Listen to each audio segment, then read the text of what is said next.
have a drink, have a good time, and stay excited. You're at the circle. What's the circle?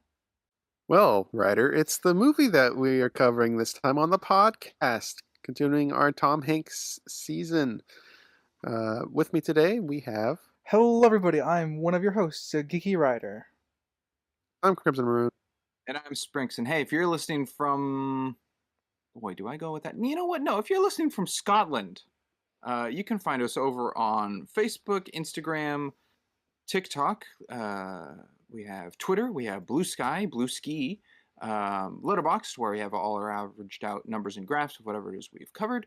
We have visual side of things on YouTube, Rumble, and Spotify now. That's new and exciting.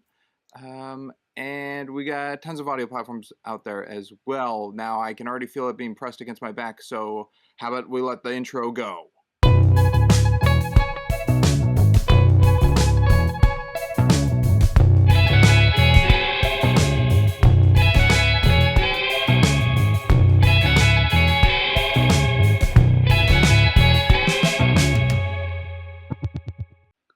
Ooh, that was swift. All right. As mentioned, we are covering The Circle. And I think I'll just jump straight into our personal histories, starting with Sprinks. Oh boy, starting with me. I have seen this movie one time before, back in 2024, because I was curious when logging this in my letterbox where my first time viewing was, and I kind of was surprised by how recently it was. But I watched this movie right before we started recording our Twilight season. Interesting choice. Yeah. So that's about it. Second time watching it for the pod. All right. I guess I'll go next. I have not seen it before. I did pitch this for this season, and the main reason for that was I hadn't seen it, and I was very interested when I saw the trailers when it was coming out in 2017. And I just never got to it. So this was a great time to get to it. Other than that, trailer and then once for the podcast. Very, very simple. Ryder. All right. My history for this movie is I've heard a lot about it. I never watched it. I saw the trailer, and to be honest, I was just turned off by the trailer. It's a philosophical movie that I just had no interest in because I could theoretically see where the direction of the movie was going to go just from the trailer, and I didn't have any interest in it at the time. And so this is my first time for the podcast as well, technically, but I have seen stuff, as with most of our coverages, it seems, I have seen stuff out of context before. Yeah, I don't know how you managed to do that with almost everything. I'm adjacent to people who like to watch movies. All right, we'll jump into some facts. I'll start as I usually do with the budget. It had a $18 million budget, which was surprising to me considering how many big names were in this film. Yeah, I think I know where the budget went. Well, I wonder what you're hitting at here. And then a global box office of 40.6 million. So it made a profit, a slim profit, but it made it. Not enough for a sequel, darn it. Not that there was ever going to be one. I don't think this movie needed one. This will get a little bit into the criticism stuff, but I mean, it could have had a sequel if it actually played with its ideas. I mean, there's enough to pick up if they wanted to do a sequel, because it's pretty open-ended on how things ended, really. But we'll talk about it when we get to it. Bill Paxton and Glenn Headey, who played the parents of May, both died the year of the film's release. Paxton died 2 months prior to the film's release, and she died 2 months after it came out. So that was a little unfortunate. Gosh, Christ, this movie's cursed more than one way. Yeah, and it was Bill Paxton's last movie. Okay, I was curious about that. Yeah, I looked that up before even doing the fact dive because I saw him and I'm like, oh my gosh, oh wow, it's his last one. Because he passed away February 25th, 2017. Yeah. Mm-hmm. And Glenn Headey was June 8th. So, whatever. I can't pronounce names. So he never saw the final product. No, he didn't. but I don't know how many actors actually watch their stuff, because I know a good amount of them don't go back and watch their projects. True. I don't know if he was one of them. It was also the only movie he did with Tom Hanks after Apollo 13. There was nothing in between, so they just did those two together. Yeah, a bit sad they didn't have a single scene together. Yeah, that is a little unfortunate, huh? Reshoots took 4 months before. There were reshoots 4 months before the release, aimed at making Emma Watson's character more appealing, but test audiences' reactions were even worse than the previous screenings. I wonder fucking So, why. did they keep the reshoots in the final product, or did they I not I use the looked at reshoots? that and I couldn't find anything if they kept the reshoots or went to the original favorable ones. I didn't see anything on it. Oh, interesting. There's definitely more ADR in the final product. That's for sure. But definitely by Oh, the end. there That's it for is. sure. In the UK, this film did not get a cinema release, but went straight to streaming service Netflix. I don't really know why. I don't. It doesn't make much sense to me, but that is what happened. I mean, I could guess Interesting. why, but it's gonna get political, so Okay, then maybe we should stay away from that. yeah. The lead role of May was to be played by Alicia Vikander, who decided not to do it due to competing offers for Assassin's Creed 2016 and the 2016 Jason Bourne. Due to Jason Bourne being more an established IP, she chose that over doing this. And Emma Watson was their backup plan. I think they I made think the Emma right Watson choice? Question. is a better fit casting for what they want May to emotionally be. Not saying Alicia Vikander can't do it. I think it would have been a different approach to May if she was cast. I'm on the same wavelength, I think. Yeah. Well, I third that essentially. When May is chasing after Annie, one of the messages posted by viewers is "Run, May, run," echoing Forrest Gump. I didn't see that, but I didn't have time to pause every single time there were I did catch messages. that. So Iman Bailey might have seen Forrest Gump. Well, I mean, in this universe, that could just them be saying it could be them saying that, not them referencing Forrest Gump. Telling someone to run blank run isn't super Run, Barry, unique. run. See Spot Yeah. Run. And the last one I'll go with. During the first speech that Tom Hanks' character gives, he reveals the name of the cameras are called Sea Change. Immediately following the scene, there was a cut to a concert featuring the singer Beck. One of Beck's most famous albums is called Sea Change, but sea as in ocean, not as in SEE. Yeah. It's a way to get advertising budget into the film. I guess so. And it was interesting with that concert because I recognized that song only from the show Quantico. I've never heard that song before. Of course you did. Why did I have to be reminded of that show? Yeah, I think it was actually the pilot episode, if I recall properly. But it's been a couple of years since. The pilot episode. Writer. Okay, yeah, a fine, okay show episode. Yeah. Before it dives into the deepest pits in season 3. Hey, I mean, the good news about that show is that it was one of the things that convinced us that we could do this podcast, because you and I just talked for hours after each episode. And that and Discovery. Well, why did we put ourselves through these things, Ryder? I don't know, man. Well, that's what you two did. Ryder and I did Riverdale, so... Ugh, I dodged bullet on that one. You did. But to be fair, we had the help of alcohol for that one. All right, that concludes the fact section, unless you guys have things to pitch. I do not have what number Tom Hanks film this is. So. Oh, I do. Thank you, Spriggs. Yep. Well, last week was The Terminal, which logged was his 31st film in his filmography.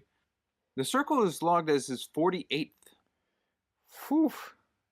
Making quite a jump. Giant leaps and bounds. I mean, it explains all the gray hair he suddenly has that he didn't have in The Terminal. Yeah. Well, when did Terminal come out? That was 2004, and this was 2004. 2017. Yeah, Yeah. 13 So, years. Yeah, decent gap. Ryder, do you have any facts to add? I do not.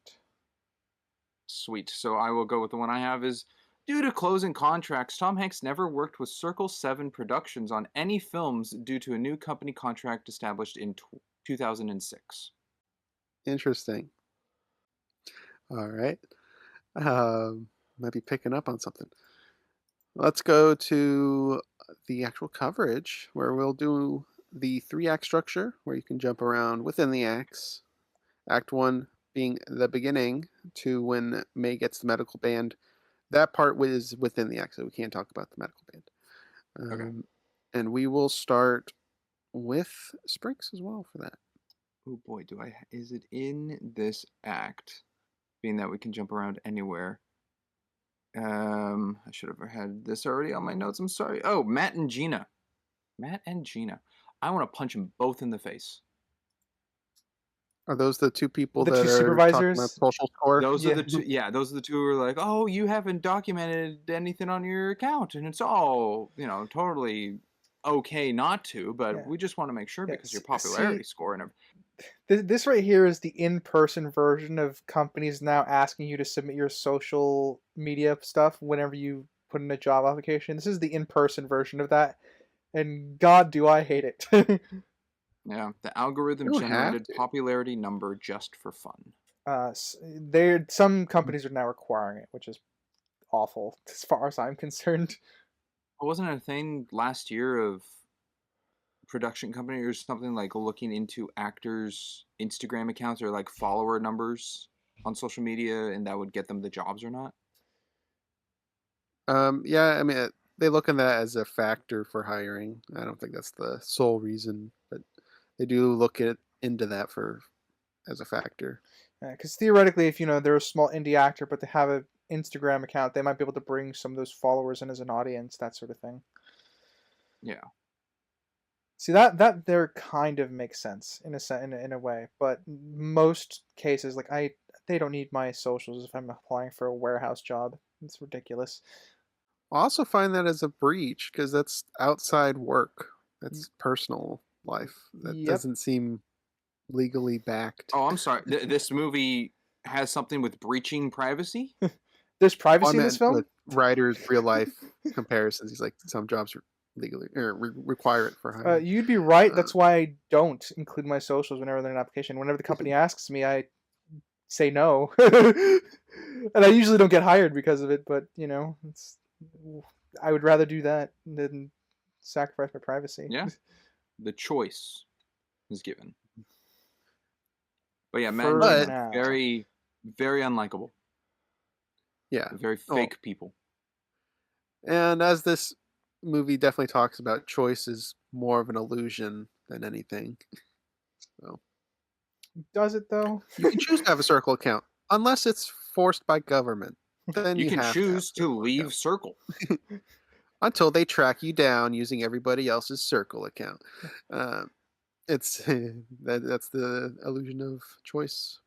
But we'll get more into that philosophical stuff further in the film. This is just the beginning.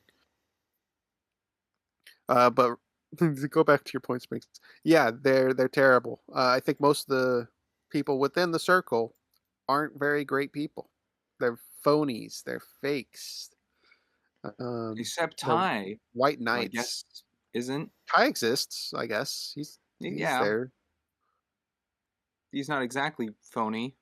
I wish I could have found how much Boyega got paid for this film for his 2 minutes of screen time.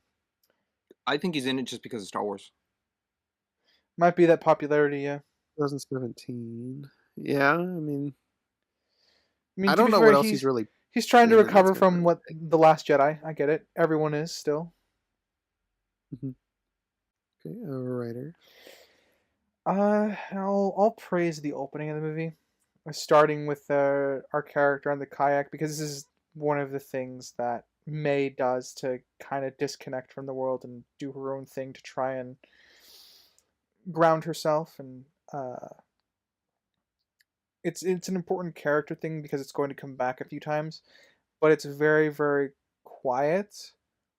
I'm putting that in quotes because this movie's very loud, like it's very constant in your face, especially once you're connected into like the social media and the circle and everything like that. So the moments that she gets away that are quiet kind of dwindle a little bit by the end because obviously that just becomes non-existent. So it's a nice way to show the transition of the world around her uh, by having this as her opening. So it's multifaceted. It will demonstrate the transition of the world around May, but it also transitions her character as well. Yeah, I think the cool thing with this opening is it's a bookend. Uh, it shows her solitude, doing an activity she enjoys, her privacy, doing her own activity, and at the end, she's doing the exact same activity surrounded by drones and communicating to people online as we zoom out to see everybody else's personal lives. Um, I think this is a meaningful bookend, as it really does show the progression of the character as well as the events of the world through the movie. So it does relay impact. I agree. I think that's the what the this bookend demonstrates. I would say that this bookend also has we won't get to it now, but also kind of demonstrates kind of the philosophical point of the film. One might say at the with the bookend of everybody broadcasting their personal lives.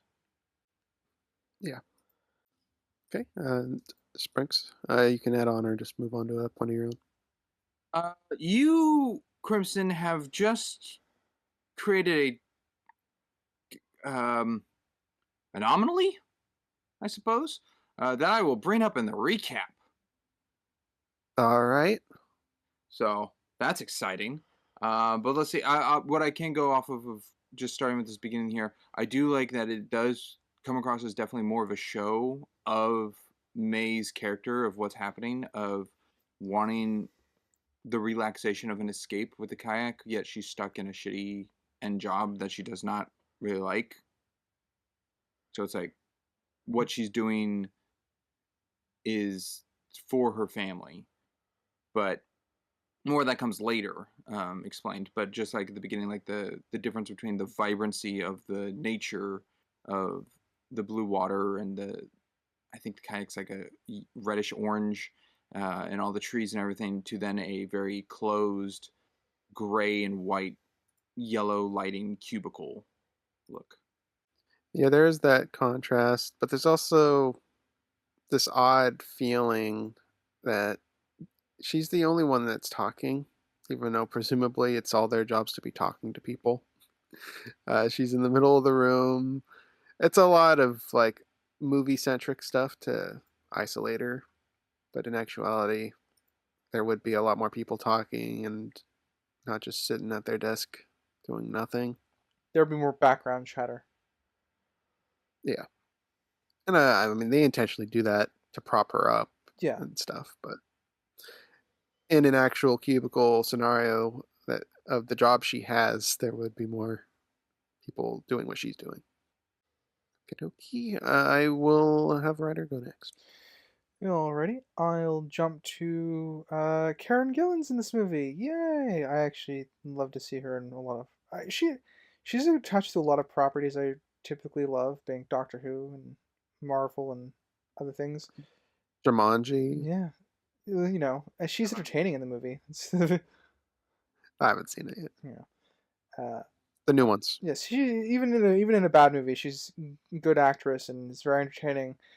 And I don't know if it's just me, but I I think her presence in this movie made me question Emma Watson's acting ability because I don't think Emma Watson turns out an amazing performance. She just turns out a good performance where I feel like Karen Gillan gives it her all, which is weird. There, there were some moments where Emma's acting faltered. I'll say.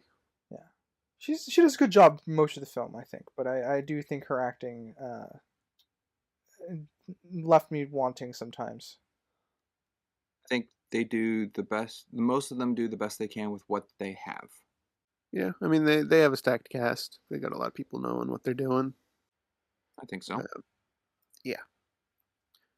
Uh, I'm a little confused on the legal gray area of the circle. We kind of touched on it in the fact area of it, but the within Act One, the medical band, like a non-consenting like bio chip or whatever that she ingested without being informed is insane. That's like easy like legal stuff right there. That's you could sue them for that.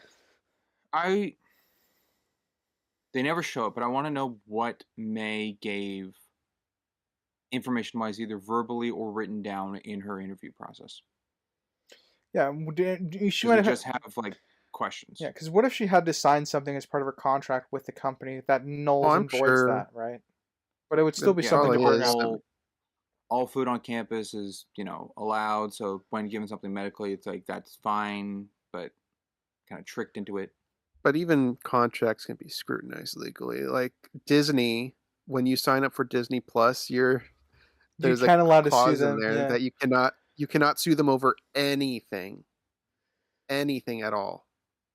Disney parks, movies, anything, just for subscribing to Disney Plus. Yeah, maybe that's why I don't have a Disney Plus account. I just use my family's. Yeah, like because of that one lady that died in the parks, the husband couldn't sue because he applied for a Disney Plus subscription, and then that became a whole legal battle. I don't know how that ended, but I hope Disney lost. I know it's going to arbitration. I think last I heard.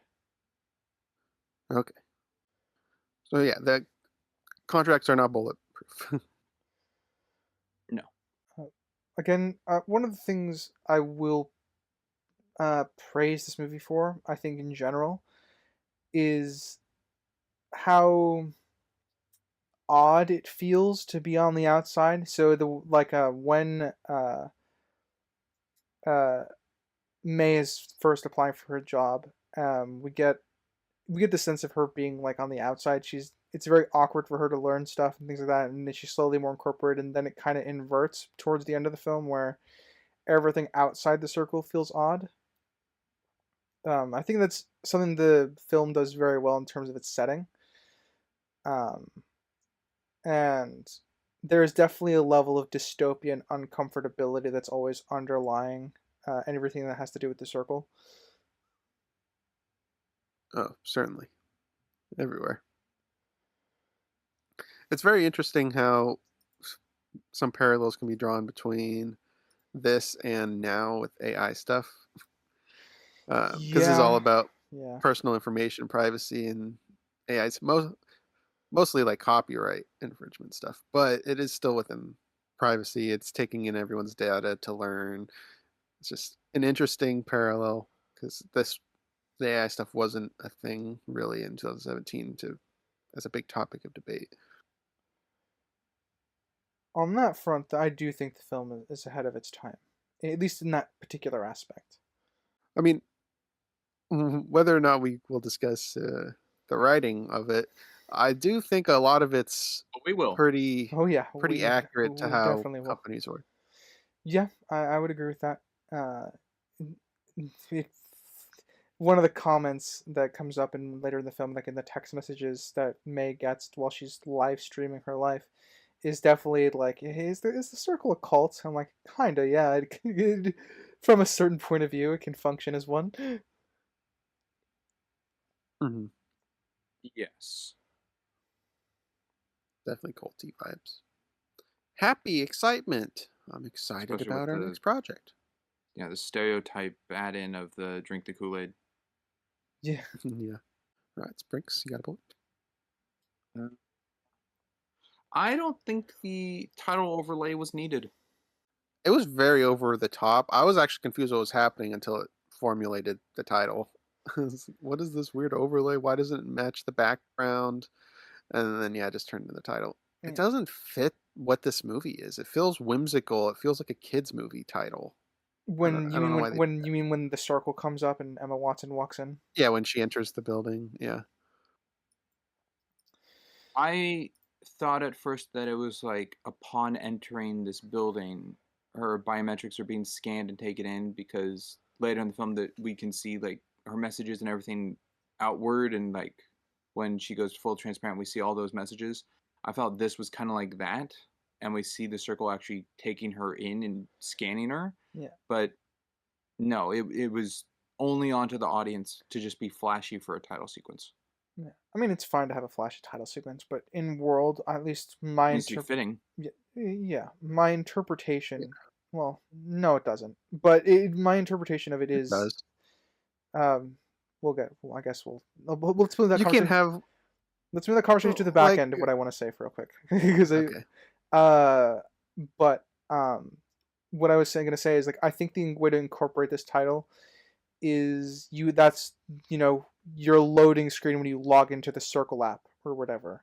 Even if it's not the social app, there's still potentially an app that they would have to run the company. So the only thing you have to change about that scene is you know have her looking down at her phone as soon as she walks in, and then that circle thing comes up. That's the app that she's working on, and we can go through with that.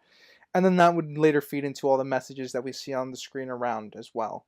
So it would be service as an introduction both to the movie and then to like all the social media content that comes later. The way to make it better, yes. Yes, that would be the way to make it better. A broader topic. We can do broader topic now. No, you can have Yeah. flashy titles without necessarily needing to do anything for it. It's not a huge thing to do. But you can't have like Saving Private Ryan, for example, just to keep it to Tom Hanks stuff. I don't remember if there's a title sequence that pops up. I haven't seen the movie all the way through. But let's say there is, for sake of argument. But it pops up with like clown horns and confetti when the title pops up. That doesn't match the film. And it's flashy. Yeah, It's got to be that's appropriate that's a pretty absurd take. I don't think this would ever even qualify to the clown horn thing. That's kind of over exaggerating what this title sequence is for the circle. Well, I'm challenging your statement. You said that it didn't matter. That's your initial take with the title. I Okay. think the I'm saying key it word does here is matter. No, the no, word okay, no. I So think need is swapped to want. no. Okay, so yeah, I wasn't clear, I guess, with my statement. When I say that you don't need to, it doesn't need to be flashy or whatever. I was mostly referring to the title sequence itself, not necessarily the tone of the film. I distinguish those two, which is in your example, right? The Saving Private one, that one breaks the tone of the film. This one doesn't necessarily break the tone of this one, even though it is a flashy title sequence. As a standalone instance by itself, yes. As an introduction of the film of yet to come, no. Like I said when I brought it up, this felt like a kids movie title to me. It didn't really feel like this belonged in this movie. And to you then, Crimson, did the rest of the movie go with the approach of feeling like a kids movie? No. Okay, so that warrants the title then being misplaced on what you believe to be wanted better. Yes. Okay. That's why I was kind of building off of your approach with Saving Private Ryan. You said with the clown horns and confetti and whatnot. If the rest of the movie was like that, like the Val Kilmer movie Top Secret, and it was like, oh, you think it's a serious thing and it's not, and it continues with that, then that is fine. But on its own standalone, yes, it stands out to be very tonally different and not necessarily as needed. I mean, for me, the presentation of the title isn't needed in most films. Not every film has a title sequence, but when it is there, it can be wanted to be better or worse. Actually, I don't know why it would want to be worse, but why can't a film have a whimsical opening to introduce what the premise of this company is, and then that gets eroded over the course of the film because that's the point of the film? that Well, certainly can be if you is it a found it whimsical movie? Yeah. It doesn't need to be a whimsical movie. So the idea of the circle in of itself is supposed to be some grand thing in this universe. That's how it's introduced to us. That's how it's portrayed to us. That gets eroded over the course of the film. So that's the rest of the film being incongruent with the title being, over dramatic. I don't see how that's a problem when it comes to this film, if the rest of the film is meant to undermine it. You just used a different wording in yourself. You said grand and not whimsy. A grand title to a grand start of a movie to a road fits more. All right. Sorry. I'll be more consistent with what I'm saying. What was the word that you originally ascribed to you as a complaint? Because I know both of you ascribed a specific word. I said flashy. Is it flashy? I said childlike for this one. Okay. I don't see. All right, I'm just gonna input flashy and childlike. I don't see how that's incongruent with what I said. Then just insert So an your words example into what I said. an example of integrating what you're saying of that it is indicating like the circle's presence and everything, like it fills the screen and stuff. I think a more tone appropriate one that kind of establishes the film more would be the entire screen have a circle that shrinks to the title. So it's like the whole screen's watching you, and then it consolidates into the logo or the title.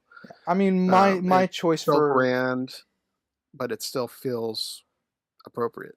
yeah, I mean, my choice for title sequence outside of the one I pitched would probably be like a overhead shot of the building, the circle itself, and then turn the building into the logo, and that's how you introduce the title of the film. That could work too. It would still be flashy. I wouldn't necessarily attribute that to childlike because I don't know. I don't see the childlike thing that much, but I get the flashy complaint a little bit.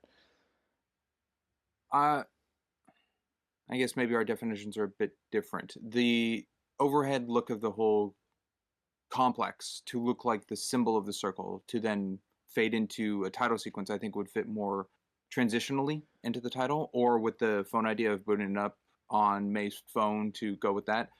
The way they have it is reminiscent of such like it's the flashing pop stat of like when Remy in Ratatouille tries a strawberry, or when they boot up the probability drive in Hitchhiker's Guide to the Galaxy. Like this flash of colors and spinning movements in something that is so business and complex and corporate looking outlook, which makes May reflect off of standing out on her own, being that it's connected in that way. But for the continuation of the film, it is not that, to me, flashy to fit with who May is to this company. Okay, I think I understand. I guess your point a little bit more. I guess my take on it is that is not the introduction to May. That's the introduction to the circle. Because the first 5 minutes Yes, through the preceding that, lens of May. yes, but May would know what the circle is in regards to the wider world. So why can't she have this perception of the circle that would make the title sequence fit? I guess from the perception of her character. I mean, it could. No, no. Okay, to elaborate a little bit more. Again, this would be something that they could convey much better than what they have. So the part I'm in agreement with all of you are is this title sequence is pretty mid. I'm not on bad. It's just mid for me. Okay, well, that's why I was trying to clarify not the word need. Yeah. Because it certainly wanted to be better. But the need for me isn't needing it to be better. The need is it's not necessarily needed to even be there. Yeah. I'm looking at this from the perspective of like, to give them a little bit more from I guess how I'm looking at this. I'm looking at it from like what does it accomplish as it is. And the most I can pull of it, because I agree with you guys, it's flashy. Again, I don't see the childlike stuff, but it's flashy. You have the kind of upswell of music for it that can work from either the perception of the character, that can work as an introduction to the circle specifically. For me, there is plenty of things you can infer with how it currently is that makes the title sequence work. And I think there's enough to say that, like, again, it's not terrible. It's just mid for me. I don't. Yeah, I guess that's all I got really on it. If I had to Okay. put it on a scale, I'd put it on a 4. That's where I'm kind of leaning to. I'm probably 3.5 ish. yeah. I might have been playing maybe devil's advocate for this. I'm probably at 4.5 maybe as my highest. So we're not all that far off from each other. I think. No. It's just, as you say, your average scale is between like a 4 and 6 of the middle. And for me, average is only a 5.5. So just differentiated on that. Crimson, I guess to go with your childlike thing, I was trying to think of an example to help aid. Would the Harry Potter title sequences in those films work? Like the first one being very more vibrant and that gold to the title. But if you took Deathly Hallows Part 2's title, where it's dark and gritty, You got Lily's and theme playing in the background. rainy, Yeah. and you swap those, Would that Yeah, be a good it wouldn't example? fit the films. But yeah, that is a good example of that. Because they are representative of the state of the world of Harry Potter. And you could say directly Harry, but I feel like those are mostly just the movies in general, not just Harry as an individual. Um, but yeah, I think that is a pretty darn good example of that. Where it's the same title, but if you swap them, they are very different. Yeah, If you had that would Philosopher's definitely Stone clash with the with the look of tone. Deathly Hallows Part 2, yeah, it would still work. But, and I would, again, say with that, it's not necessarily needed. I would feel it needed if you get to like the 5th movie and then they stop doing it. Then it's like, oh, you had this pattern that you stopped with. But for standalone, it just feels like I want it to be better to fit the tone. Yeah. And to take the example that you've given, Springs, to extrapolate it back to specifically the circle, why couldn't this particular title sequence be like the opening to the essentially the equivalent to the first opening of the Harry Potter film, which feels kind of whimsical. Those are right words. But you get the very flashy, emotional, like childlike innocence that goes with the title sequence, and then the ID behind that within the circle, because you're not getting another title sequence essentially until like the credits. Why couldn't that degrade over the course of the film? So if we got another title sequence, say at the end, it would be a lot more, you know, monotone, or it would have decayed. Who's to say? That could work to patternize the two. I say it doesn't work as well, being the setup from the beginning of the film up to this title sequence. It doesn't. It seems like May's excited, yes, to be hired in to the circle, but comparatively to what she's been through, where kind of her dull cubicle life, and then Family life Mercer too. on the road Yeah. and the kayaking and everything, to then being here, being in the circle doesn't seem very flashy. I feel like there would be more technological noises going off of like phones or watches, or people jogging to music, or flashing of like not necessarily J.J. Abrams level lens flares, but like reflective surfaces of glass, and maybe coffee machines, and like things in like a corporate company of technology that would be more noise or more dings and bells and whistles to make the environment more flashy than entering a corporate building for the title sequence to do it for us. Mr. McGorry Wonders Emporium of Tech. Yes, but not. That's whimsy up to like a level 10. Like that's magical stuff. This movie doesn't need to hit that magical level. No. And to be clear, I agree with everything you said, Sprinks. That's another way you could improve that this title's opening. Yeah, I think it just comes across as a little shocking, which is why to me it stands out somewhat like a sore thumb. It doesn't have environmental buildup, or even Well, characterized buildup, I suppose. Well, again, the characterized congrat- buildup is stuff you can infer. But again, there's nothing direct in the film. I'll happily grant that. Hence why I'm still on this being a fairly mid title. I mean, yeah, it is interpretive. Yeah. Innately, I think. But congratulations, gents. I did not think one of our biggest talks, presumably, would be the title.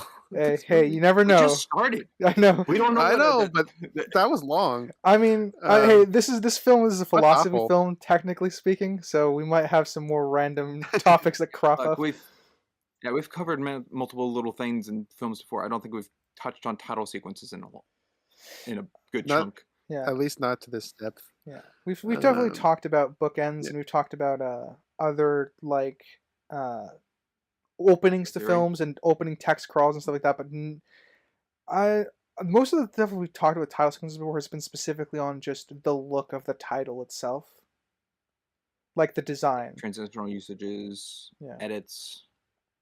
But yeah, thumbs up, everybody. Welcome to the Cheap Seat Critics Yeah. podcast. That is what we're all about Yeah. here. Hey, you know It what? is. It sounded very somewhat negative in the approach to this title sequence. A positive I'll give it: the font choice. Think it's pretty. It fits. It's simple and it works. The font choice, yeah, it is not flashy. And it's a recognizable color, because that's very important for any business, is to have some sort of tie to, well, not any business, but a lot of businesses. Color is very important. So they did a good shade of red. Yeah, should I Um, just get it out of the way now? sure. Color theory. This movie tackles color. Oh yeah, It's so it's pretty much right in your face. even I picked it up. So, but yeah, feel free to take it away. It doesn't really hide it that May is like the central focal point of things, of interpreting of what's happening. So what she's wearing of these simple colors of like bright red to match the logo of the circle, when everyone else in like a room or is in these grays and whites. So she really pops. Or when later in the movie, after the Mercer situation, she's wearing white for like rebirth, and she stands out as being a bright change amongst everyone else. And at the end, she's in blue, which is like a newfound purpose to go off of. And then it's all dark and these lights are on her to really reflect off of the lights of the screen, so she's blue like the screen lights. And it just like all of that just seemed to be in the face. Everyone else is just in the same mute colors. I mean, her And family has a little bit of color to them, like the dad's wearing the circle shirt I was gonna at say, one point on a video call, but my add-on for that is everyone outside the circle is wearing brighter colors because the film is yes. trying to tell you the circle's fucking evil, guys. I don't know if you picked it up watching the movie, but Yes, gray cubicle life of corporate overhaul versus the nature. As you can tell, in the circle, no one wears green or browns. There is not any like nature colors in the circle. But outside, like Mercer's in like this darkish green, hunter green shirt, I think at one point, and um, I think there was someone else. The mom, I think, was in like a yellow pastel kind of blouse during the party, maybe. But like more nature colors are outside the building versus inside the building. Which, hey, kudos on them. They got that across pretty darn well. There you go. Color theory. Yep, I knew I Cranston's approach on agreed that. with some of it. I did not agree with all of it. To me, the strongest approach is during the meeting when they're talking about the voting stuff. I know oh, there's a later act, but everyone's in grays in that room except May, who's in this bright red, and the only other color of red in there is the circle logo on Bailey's cup. So pretty much just stating that May is the voice of the circle. certainly getting there at that point in the Use film. the eye. All right. I will jump to um, where did I have it? Oh, a parallel I found with Terminal. Oh, not that I found that I made. A parallel I made with it um, is we talked about him just deciding to build a wall, and then that's a bridge for him to get a job, and then so on and so forth. But we don't get a reason to why he starts building this wall. I don't see a reason why she starts talking to Ty. She doesn't seem like this huge people person at this point. She's pretty isolated from her cubicle life, solitude with the kayak. She just kind of seems to be with herself. And then she's friends with Annie. I don't see any point in this film to why she would approach Guy on his phone. That's I John just don't Boyega. see it. Yeah, Rob. No, Best I yeah, have is no. That's that the reason. her whole time in this company is people approaching her, coming up to her saying like, "Oh, do you need help with this?" Or "Let me teach you this," or "Hey, have you heard about this thing happening after work today?" Or like everyone's coming up to her to approach things. Ty is by himself, not approaching anyone on his own, and he's isolated. So I think maybe after working here for a while, that slightly rubbed off, because she certainly becomes very manipulated very fast and accepting this cult change or whatever. But I think she sees maybe herself in him being isolated on his phone by himself, and she takes the step to approach him. At My this But point being in the she's not film, she's not. fully, yeah, but she's not fully converted to like circle people.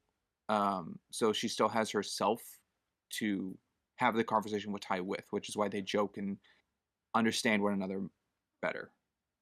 Just so I get the point, is this a devil's advocate, or is this what you're actually applying to, I guess, the critique? I actually applied her approach.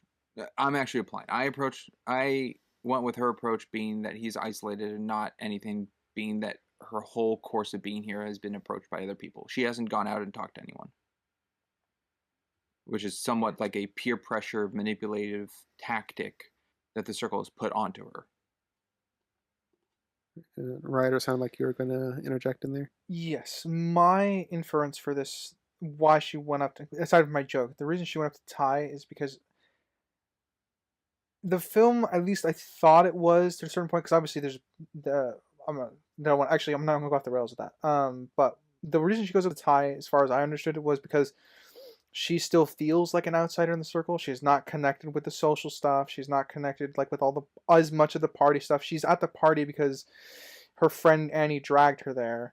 And then she goes home afterwards, and that's not normal for people in the circle, as we see when the supervisors come to talk to her. So I got the sense that she's still a normie, and then this other person who just happens to not be like socializing within the party because they're, she might see a kinship in the sense of, oh, there might be someone somewhat normal here too, which is where the basis of their conversation ends up being. So I inferred that she was looking for a normal connection because right now she still recognizes like the circle as a bit of a cultish personality because everyone is so like enraptured in the idea of being in the circle and working for the circle that like it to her still feels odd because she's still used to the cubicle life before this. So I took that seeing she saw him as a bit of an outsider slash outcast because he wasn't socializing with anybody, and went to go chat him up because that's probably how she still feels considering her interactions with everyone prior. As for I guess. Oh, keep going. as for your stipulation of what this is in character for her, I admittedly don't have much in the way before this moment that would inform the character's feelings about approaching Ty at this point, or like whether this is in character or out of character for her. I can infer the reason behind it, but my interpretation was like, okay, this is a character trait I cannot apply to her because this is the scene that introduces it, if that makes sense. Yeah, I mean, I agree with most of it. I just there there's an element I feel that's missing of establishing that she'd care about a normal person. Like if she was at the concert and she told Annie, "Is there any normal people around here? Is this every day?" And then as she eventually sees him, that shows she's actually kind of looking out for normal people. Um, but I as is, I don't really see Well, it. I I think don't see May being scared of her situation at hand to go into possible hysteria of like, oh, everyone's a freak and crazy around here. No. More of like she wants to be accepted into this, and this seeing Ty by himself is the first step into doing what everyone else is doing to be accepted better, being that her whole day has been a popularity grind to try to get her numbers to 100. So seeing this and people seeing her interact with other people and being social could boost that within the circle. So it's not only seeing the approach of someone like her at a time to try to approach, but also as I said, the peer pressure and manipulation tactic of her work environment to have her go about it in a way to make herself look more positive. I don't think that is her number one priority in the approach to Ty to coming up to him, but I think it is a possible element over the course of her actions of environment that could cause such a thing. I mean, there's several possibilities, which is why I'm not a fan of it because possibilities is not an answer. Those are possibilities. I would like more of an answer Well, or something alluding yeah, to a more direct answer. well, Crimson, I hate to tell you, but this movie does not give you a lot of answers. No, but this instance does feel like it could provide one with minimal effort. the effort, piggybacking off your initial idea, Crimson, of having her make a comment of like, where are the normal people at? It could be like something. It would, I mean, obviously the fix for me wouldn't be as like direct. It would be more like, oh, Annie, I got to go off to work. Annie's like, I got to go off to work. Like, you're working now? It's like it's late. It's like, yeah, but I'm passionate. It's like, are all of you like this? Like, yeah, this is the circle. Have fun. And then she walks off. That would kind of help illustrate without necessarily being overbearing with dialogue that she still feels a little out of place by everyone else's such a in personality with the circle. Yes. I think Which that I'm would. sure there are other people doing what Annie's doing. Yeah. But from the perspective of May and the connection they have as a friends, that this is what we get intake on. And it is answered that Annie's doing drugs, right? She is on uppers for On sure. speed. Yeah, she's on uppers. Okay. I don't think she's like taking like a. She's not doing cocaine kind of uppers, but she's definitely on like No. over the counter uppers to keep herself going. Okay, because I think she said speed and Soylent when she was in Scotland on the video call. Yeah, Soylent is kind of like a stereotypical tech person drink. Yeah, and she also drinks coffee. I think she said that as well. Yeah. All right. It's been a while. Let's go with the Springs point. Oh boy. Hey, so this is in this season, the first we've covered so far that Tom Hanks isn't the main character. Yeah. And I went, ooh, how exciting. So I did a little thing. I went, I'm curious how many scenes Tom Hanks is in this movie. So I tallied down every time he was in a scene. I did not note how many scenes are in the entirety of the movie. But do you want to take a guess at how many scenes Tom Hanks is in this movie? I guess it's how you define a scene too, but I define a scene by a probably location-based environment. So if it's all in a room and there's different shots in the room, but the whole conversation is in the room over the course of the time, that's one scene. If it then cuts to May walking outside, that is a new scene. A scene on a page of a script would be like interior day, so-and-so 10? office. 9. Okay, 9. 10's a good guess. I'll go with 9. Okay, he's going with 9. Ryder? It's funny. My guess was bouncing between 7 and 8. I think I'm gonna land on 7. Ooh, Ryder got it right on. I calculated or recorded he's only in 7 scenes. Sweet. Yeah. I mean, you had the first one where he's presenting, and then it's like 45 minutes into the film till he pops up again.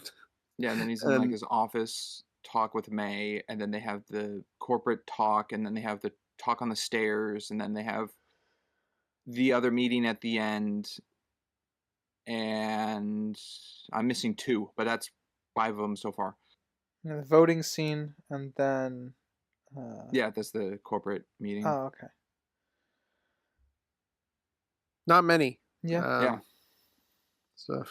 Which was a little deceiving because he's on the freaking poster. He's on the cover of this movie. He is the face of the circle. They talk about him's character a lot, so I think it's justified. But I do wish he was here more, just because he's for almost a 2-hour movie. He's in what? Maybe 17 to 20 minutes. 20 minutes, yeah. Yeah, be direct input, yeah. But that's totally fine because Beetlejuice was the face of Beetlejuice, and he's in the movie for 14 minutes. Yeah. So, yeah, I'm glad you picked up on that too, Strings, because that was going to be something I was going to bring up as a background Tom Hanks role. That's a good change for this season, covering Tom Hanks. Yeah. Because isn't he supporting? I mean, he's the antagonist, but is this like supporting antagonist role? Because I could guess that like Sea Change and Soul Search are more of the villain, but it's still well, maybe Tom. It's objectively a supporting role as a character, but I would definitely say antagonistic. We'll, I think, discuss that in Act 3 a bit more because I have thoughts on that. But yeah, he's definitely a supporting role in this, which is interesting. I have an overall question. Go ahead. Would you sign up for Circle? No. Knowing everything I know, no. I also know it wouldn't matter. Are we talking socials, or are we talking... Ooh, great question. 2 different questions. Would we sign up Cheap Seat Critics for Circle, and would you sign up yourself individually for Circle? I don't. You misunderstood my question. I'm asking: Are we signing up? Are we signing up for like socials, as in like to join up with the Circle, or are we signing up to work at the Circle? Not to work. Like outside, you are like when they're like, "Oh, you're a consumer. There's 14 million people. Yeah. Let's go find this person." If I'm a consumer, no, I'm not going to do that. I don't do social media now. I don't see why this would push me towards it at all. I don't want more connections. I don't need more I already connections. have to deal with AI stealing my work. I don't want to deal with the circle. feeding my I don't information to have the database. Okay. I don't I'm have people also. that I need hunted down or anything. But Crimson, don't you understand? You could help the society. Yeah. Me, Yeah, I'm not signing up. yeah, me walking onto campus. Remember the 5th of November. That's what I would be doing. But have we already signed up for the circle at not knowing it? The closest Could would YouTube be the circle? the closest probably would Yeah, have been. I don't know. I think it changes. I think the closest is probably Facebook overall, because Facebook is still chugging along, despite everything, and the whole metadata stuff. Yeah, I mean, this is a heightened sense of our reality. Presumably, who knows? Maybe it's not too heightened. We don't get to see behind the curtain of all these things. Because to the outside world, really? Circle, yeah, Oh. but in Circle, to the outside world, Circle is kind of just like a Facebook or a Twitter. It's not this complex entity. It's something that's just Well, integrating as many evil. like social media aspects of the kind of. Why don't you vote using your Circle account? That sort of thing. Yeah, yes, it's like. I think the closest I have to it is that I can think of is like Twitch, because it's all live stream surveillance with chat. Uh, see that's just an No one's. aspect of They're it not really though, taking right? photos, Yeah. or maybe it, like Disney, I think, expands photos. is the main thing because they have the parks, they got movies, they have apps and apps they can take data from and sell. They have merchandise that's in every store. That they are Disney is the circle, I think, of our world, but it's disguised differently. Do you think this movie was a stab at Disney? I think it's a stab at corporations in It could general, be. but Yeah, I mean, it is a corporate jab. And Disney is like the one of the bigger corporate things. entity. Yeah. It's a big one. You know what? I'm gonna say it's probably Amazon might be our. That's even better. Yeah. They're in every field. They're Yeah. everywhere. The fact that They're in Amazon. entertainment. They're in shipping. They're everywhere. Yeah, they have they're in they're in every field some capacity so I would probably say Amazon's our world's version of the circle for the time being. Yeah, everybody's fine giving up uh, addresses and a whole bunch of other information and stuff. That is actually better. So yeah, downer. We're in a dystopian time. It's only going to get worse. Yeah, is it? I think as I said this in the terminal, but man, I'm sick of listening in unprecedented times. I would like to live through some precedented times. Yes, Yeah. our Burger King talk. Yes. Yes, except this time, instead of food consumption, it is a Dystopian real-time nightmare. analytic process. Yeah, dystopian nightmare. Yeah. I would say I'll jump to one of my smaller things. It's an interview question I actually really appreciated, considering that they're working on an online corporation, which is the interviewer asking, May, well, do you want to go out with me? And she's like, that's inappropriate. And he's like, good. Like that was to me was very like, okay, that explains that gives a lot of character to the circle itself in a very quick question and quippy way, because it's a brutal interview for sure. Fast. Yeah, No, yeah, it was a solid interview. everyone's falling asleep. Yeah. All right. I mean, in terms of dialogue, I didn't like. Since I'll just keep it rolling. I didn't like the friend calling May at work, and she's like, "What?" That dialogue about it, like, saying, "Yeah, I'm at work. That thing where I earn money in exchange for goods and services." That felt a bit forced. I guess. I mean, it feels like friend banter to me. It does feel like banter. Right. I just wish it didn't feel so clunky. It might be a I see what personal you're thing saying, for me on Ryder. that one. No, I see what you're saying. I think it's fine for me being at that point of where May is, being that she is not off-puttingly jealous that Annie is in the circle, but the circle is something she wants to get into, and Annie is her step in, which Yeah. accepts her. So when she brings it up, she's in where a place she doesn't want to be, from the example of the start of the kayak to then immediately to the job. So I just see that as an emotional response from the occupation she's currently in, Fair enough. not so much as like cruelty onto Annie. Uh, some, I guess a line I didn't like, continuing this trend, is when the two, I didn't write their names down. The two you started with, Sprinks, the two people This, you I, don't I like. just Oh, I just Matt list, and I just list them Gina. down as supervisors. Yeah. Just the Well, supervisor. I started writing down like everyone's name, and I'm like, these people aren't Too coming many. back. Yeah, I'm like that's just, Dan, Jared, Jessica. I'm like, they give them names, but they're in one scene. yeah. So, their scene, their introduction scene, they bring up how it's been years since there's been an enigma like May. Uh, I know they're like hyper exaggerated people, but that's still a claim though. It's been years since there's been an enigma. There's no one else like May who doesn't immediately jump on board with the social stuff. It's I don't think that was well put. I think that needs some retooling. I mean, I get what they're trying to say, but I need, I guess, more of an example of just like a lot of the circle has been what the circle's been doing is just hiring internal people, so that way they're not like going outside of the circle to hire very much. So if they framed it that way, let's say there's like, well, I mean, they have all the quote unquote guppies stand up, which kind of works against this. But if there were only like a few of them, like maybe five at most, that I think that would line and dialogue would work better. But because there's like 10 or it comes across as like, oh yeah, a bunch of them just joined in, so they're all technically speaking anomalies because they're new. I'll make it even worse for you.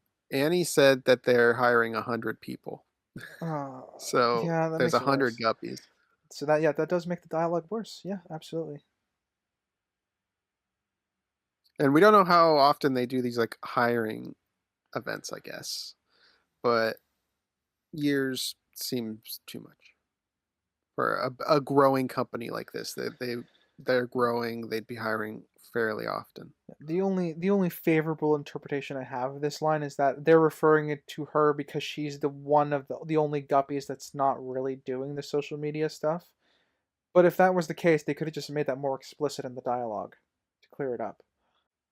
Plus, it's just Yeah. unbelievable. 1 out of 100 people doesn't join the social program. Most people aren't that active on anything, let alone 99%. I guess I mean, the circle feels like it would be an exception to that rule because it's such an online focused company. But I'm again, sure it would be above average, but 99% is too much. All right, Sprinks, you're up. Let's see here. Just Mercer. Mercer's a very interesting who? Yeah, add into this movie, and I think I'm kidding.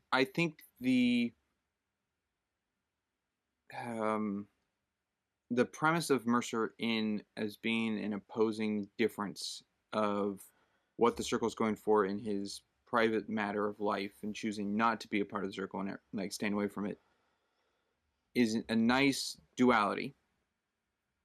However, I think Mercer might be one of the worst actors in this whole movie. Yes. Yeah, you're not gonna have any And argument for me. I would say he is the worst. To me, that makes his side of things as the difference to draw one of the things other than May's parents, but to draw May away from the circle as being a friend, weak. Because I don't know if it's just his acting. There's no like friend chemistry I see between Mercer and May.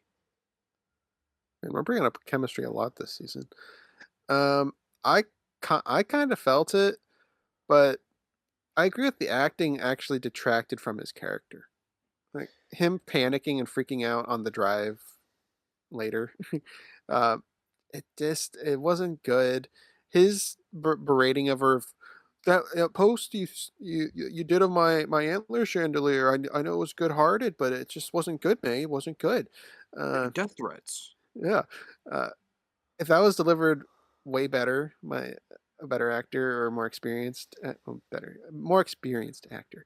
Um, I think that could have more of an impact and make it more believable. But it just felt like a guy reading off a script. I will say the writing for Mercer feels okay. Like there are some I'd like to Yeah, I would like to retool some things, but honestly, I think it's the actor that's letting the script down in this case more so That's than the an script element Mercer's that a letting makes great this them. movie so concept. weird. Yeah, Because some of the great actors in this movie get very like dull writing for their dialogue and I guess motives, yet Mercer gets something that's like, oh, if someone was better for this role to portray, it would come across stronger. yeah, And that's the back and forth of that just makes this movie weird it in is that a vein. very weird movie. I agree with that because it's kind of how I feel. What's Patton Oswalt doing here? He's He's such a Tom. weird one there. He I says like 2 or 3 lines this whole movie, but this he stands there. I will tell you, watching this movie again, like the second time watching this movie, because the first time I watched it was 2 years ago. I don't really remember much from this movie other than I guess its big premise. But rewatching it for the podcast, it was a lot of me going, "Oh yeah, that's right. Oh, I forgot about that. Oh yeah." So Patton Oswalt, I'm like, "Oh yeah, he is in this movie," and I thought it was just that TV like cameo, and I go, "Oh no, he's actually like more in this movie." He's the partner. Yeah, it's weird. Tom is an interesting addition. I think well, Tom Hanks and then Tom. Um, Patton Oswalt. I don't think we needed that second partner. I think we could have just had um, Tom Hanks' character. I um maybe I like that uh Amon Bailey, Tom's character, is more of the outgoing, public, bright, positivity side to like draw people in. And then Tom is more of the corporate, political, business end, like serious matter. And together, working together, they do it versus Bailey doing both fronts. So he looks like almost two different people publicly versus sticking to the one that he's putting in public eye. I like that in concept, but I would like them to have more of a defined line. Like whenever they're both interacting with May, if they were clearly defined different on how they approach her, but they're both the same. They're kind of treated as the same person when they are together. Um, but you're right. Tom Hanks is the face, and then you got Patton Oswalt as the guy who's cleaning up and doing like the lawsuits, and then instructing how to Yeah. perform on stage from behind stage. I just realized But how when they're together, they are the same person essentially. I just realized how confusing it could be a little that Tom Hanks plays That's why I'm Bailey, doing the yet names. Patton Yeah, Oswalt is playing a character named Tom. So yeah. So if they define them as individuals while together, I think that would show better.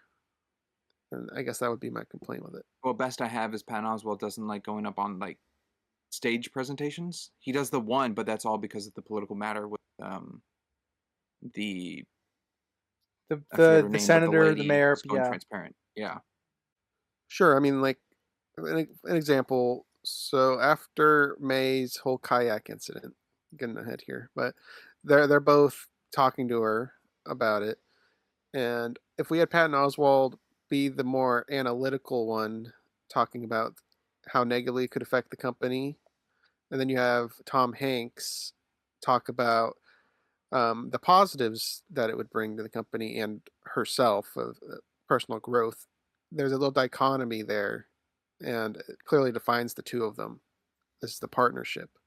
But you kind of just have Tom Hanks talking to her, and then Patton Oswalt's like, "Yeah, hmm I agree." He's just kind of there. So clearly defining them, I think, would be nice on yeah. the duo moments. Do you think? I mean, you touched on it with Alicia Vikander and your facts to Emma Watson playing May. Do you think anyone in this movie like sticks for that role, or like anyone could be cast for any of these characters? I think the strongest one tied to a role is Tom Hanks. I think he does a really good job of being this like corporate face, this Steve Jobs type. I do think he takes that role pretty well. Uh, Most everybody else, I'd say, could just be changed out with other Honestly, actors. the only other person that I felt really owned their role was Annie. That's also true. She did kind of own that, but I can see other people I can play see other that. people in that role, but Annie did a good enough job in it that I think Annie is almost, I think, owns that as much as Tom Hanks does for his. Yeah. I'm kind of just.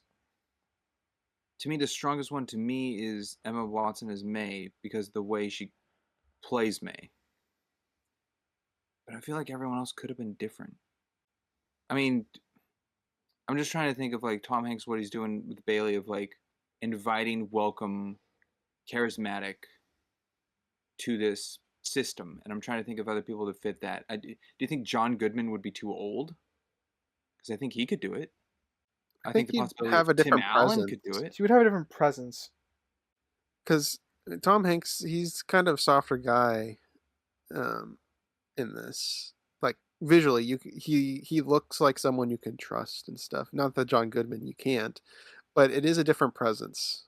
And Yeah. image is everything when being a face of a corporation. So I think Tom Hanks is pretty perfect for this as a face of it.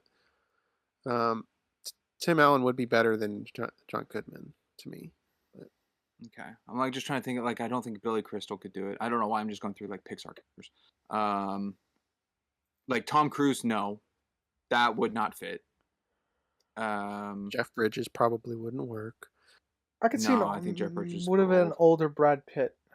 Maybe Brad Too Pitt. too Because that's charismatic. kind of like I'm confusing that with Chris Hemsworth. I was thinking the Spiderhead movie. Um Chris Evans, maybe. No, No? I don't see Chris Evans. He's younger, but the whole like youthful aspect. Uh, I don't think that's what they're going for. If he had the whole speech about his son with cerebral palsy, it just I Oh don't yeah, think you it would need someone feel like the that. same. Nope, you need someone that you probably can't do that with Chris Evans. Um, well maybe. You need someone around Tom Hanks's age. George Clooney? That I think is the closest replacement so far. I think George Clooney has the presence for it. He's got the charisma. He's got the age.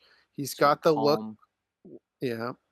So I think he might be the best replacement pitch so far. Okay. Sorry, we're doing a little fan casting, but We are. it was just an idea. Like I'm just one. No one to me is like, wow, this role was made for them in this movie. I didn't have that with anybody. I don't know. Well, never mind. That's gonna go to a broader topic. All right. How are Act 1 notes? Just as a baseline check here. Well, being the kind of like popcorn in the thing, I might have 2-ish, maybe. Okay. Ryder, I guess you're up. It's been a while. All right. I'll jump to the introduction of Bailey, Tom Hanks's character when he gives his presentation. I like how personable he is with the crowd. It comes off as like, he knows how this is his crowd. Like he knows how to own it, and he takes jokes from the crowd and incorporates it into like his presentations. It's clear he's very experienced at what he does. It's a very solid introduction to his character. And then again, you have that like underlying dystopian theme that starts to come through, which is like knowing is good, but knowing everything is better. I'm like, okay, yeah. Uh, let's see, and I can jump from that to another one, unless you guys got commentary on his opening stuff as well. I'll add to it just his presentation style. He has a good way of making everything sound good. Like even the car accident at the end, the way he flips it to like car safety is good. I We all know it's manipulation and stuff, Yeah. but it Fully. Yeah, I was gonna say it's very. The interesting thing about Tom Hanks's acting and the script that he's working with in his presentations is that it really rides the line of this needs to sound really good to people in world, but to the audience watching the movie, they need to be picking up the red flags. And I think that he does a really good job with both of those, with both in the acting in terms of writing that line and also conveying the script in that way. I mean, one of the first positives he pitches for the sea change is human rights activists could use it to hold people accountable and stuff. It's for the people, and that's a No good matter way how, of yeah, setting it up. no matter how scary or, um, I guess, dangerous or dire the situation is at hand with a situation, he finds the positive end of it. Or at He least does, He and spins reworks the it. positive end of it. Yeah. yeah, and he tries to make it sound like the positive outweighs the negative of it. Yeah. It's always used as an example. Like Mhm. May out on the kayak without a jacket is like, this is the reason why sea change is helpful and all that. And then Mercer's jump into that, but it's like, this is the change to make this better. And then Yeah. I think at one point he blames it on like, we just don't have technology advanced enough to that point yet where it should have been in place. I think he says that in one of his He says we didn't speeches. have it, so it's implying that they worked on Yeah. it and then made it, which is it's a very circle thing to do. Yeah, he brought that up with the car bit. Yeah. Not having the tech for it yet. Yeah. That's good and Oh, safe. yeah. Your car will keep you locked Do like inside. that. Safety features. I'm sure there'll be some. All right, Springs. At 33:18, May has a FaceTime call with her mom on her computer, and a detail I picked up in that scene is that May's popularity score for her work environment is at 100. Yeah. At that point, she is. So before even going fully transparent or anything about herself, just her doing what's being asked of her, she did achieve the 100 on her own. That's the review score, not the social score, Yeah, right?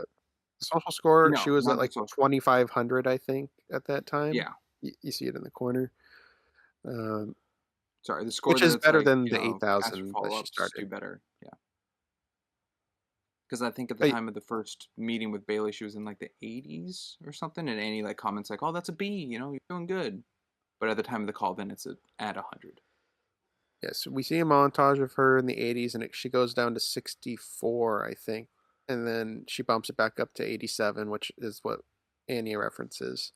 And then there's a couple more scenes of her at her computer that we see it jumping into the 90s, and then yeah, it eventually hits the 100 mark. So I do like them maintaining the continuity every time showing her monitor that the number is fluctuating and generally going up. Meanwhile, the Yeah. popularity number doesn't get too much focus in it, but it's more in her actions with the people surrounding her and less what's on the screen. So That's it something I does have think this movie presence. just like drops. It just drops with the popularity number, and it just drops the like 100 score thing. And I don't know if that's like she got necessarily promoted, and then that's not like worried about anymore. I don't think. I mean, the social stuff we don't really need to worry about because we can see how she is involved socially at that point. She's going out to parties. She's doing dinner. She's She kind of becomes the face and idol of the Yeah, circle, but yeah, exactly. everyone knows So her. even before then, right? I don't think there was much need for us as an audience to need to keep tabs on the social score. no, but it not needed again, but just me like questioning when it becomes her going full transparency. Sorry for jumping next here. It would It's be nice to not see it. on her doing her job. Yeah, it would be nice to see. It would be nice to Yeah. see it. But I don't know if it's needed at that point. I'm just curious on like being people like sending messages and can view everything. The being transparent, how does that affect the clients you're working with on their matter now being public to anyone rather than a private one-to-one with someone? That would have been fascinating to see. Yeah, I don't know if she would have been given in like a different position or something, and I think that's something the film should have touched on for the reason you just laid Yeah. out, because that I think that would affect her score because again, privacy or rather lack thereof. Yeah, it would have been very interesting if like having, the work environment with someone and someone's watching the transparency live stream essentially of May and knows who they're contacting, and then they contact the person on the other end saying, "Hey, you probably shouldn't have done that." And then they would have realized, "Oh, what I'm doing is now public to any and everyone." So that like that connection and seeing like how her score is affected via that as a problem. because it's just kind of dropped if she's still doing that. Yeah, I guess All the right. best we got is she goes back to it while she is full transparent once and acknowledges, yeah, I'm still just doing this.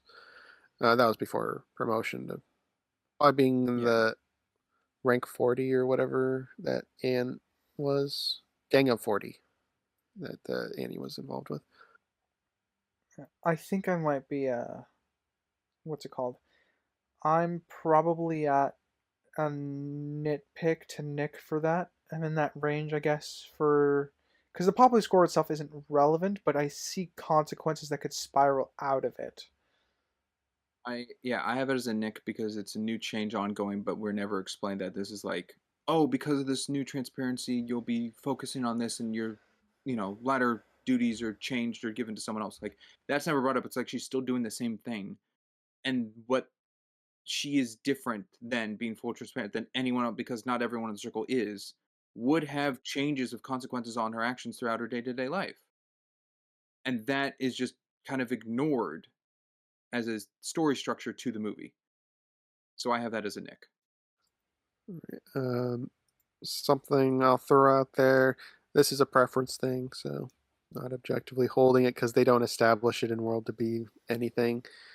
It would be kind of neat to see when she is full transparent that anytime that there's a face, like we see someone through the lens, the POV, it's like a blurred face because they took into account um, people's uh, privacy, and then later it would be pitched um, that once everybody has it, they're waived of any right of their face being shown on any other devices or something. Because we kind of have that now with like Google Earth and stuff, where they blur out faces and license plates and stuff. It'd be kind of interesting to see them play with that because that is probably how something like this would have to be implemented. So them addressing those type of concerns, the closest they get to that is with the senator that they just dirty up and get out of the get out of the way. But it'd be a nice thing to explore. Yeah. I'll have you I'll know, Crimson, I got one more for the act. Right. yeah, I'll jump to another compliment. One of the things I really appreciate, and I think this is usually Emma Watson's best acting in the film, is when she's around her parents. And when it has stuff to do with her parents, I think that's when the best acting from Emma is kind of on screen for me in over the course of this film.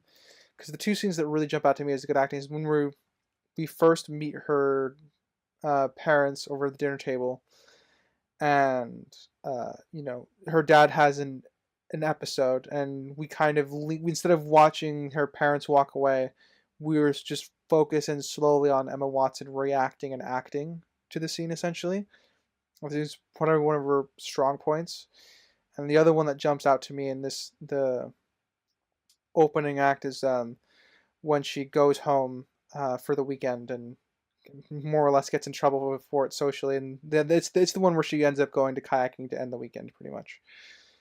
Um, and her dad also has an episode like outside at the barbecue and things like that. Again, I think those are for me some of the strongest parts of her acting in this film. Yeah, I don't think I have any complaints about her with any of the parent stuff, acting wise. Character wise, it's an issue, but but We'll get into those. All right. Sprinks, you can go with your final point.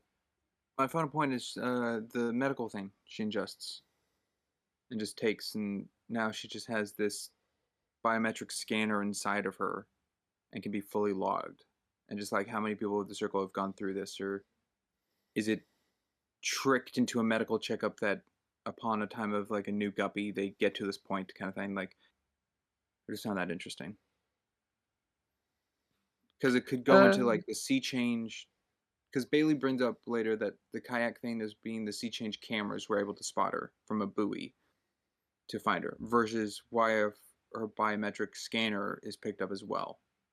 I don't know why it took so long for her to get the medical intake because there's clearly some time that's passed since her hire, and it kind of seems like it's a required thing yeah, because they were surprised she hadn't done it yet. Comes across like the socials being important, but she just didn't go to like do her socials or whatever. So it feels like it would be required, but everything seems to feel like it's optional, which is weird. Which is one of the weird lines that I wasn't really sure about when it comes to the circle. I think they expect those there to look into their interest to be able to do anything on the campus and corporate side of the circle. But May is very self-centered and wants to just do one thing, which is why it's optional, but she's just like an enigma somewhat to them. Like she's not doing it on her own to like everyone else to go look and find activities and Yeah, whatnot. she still has a life separate from the circle for now. Yeah, so they're kind of pushing her towards it, which is then what Annie's doing, being the connection to May. She never did the dog yoga. Darn. No dog yoga. No goat yoga either. No. All right, I guess my last point for the Act 1 is I don't fully get Annie taking May to the office, like secretively. She acts like it's a forbidden thing, the way she is nervous about her touching stuff and all that. I don't know why she thinks it wouldn't be known, because clearly they do know about it when May is in the office with them later. Like, you have any secrets? Oh, I was in here before, and they're like, we know. I don't know what Annie was really doing, because she would know they would find out about it. Yeah, I don't know why she's trying to be secretive. retrospectively, that scene makes no sense to me, given who Annie is at that point in the story. I guess to justify it in world, I think I would want like maybe they're getting sick at the party and they want to go somewhere quiet.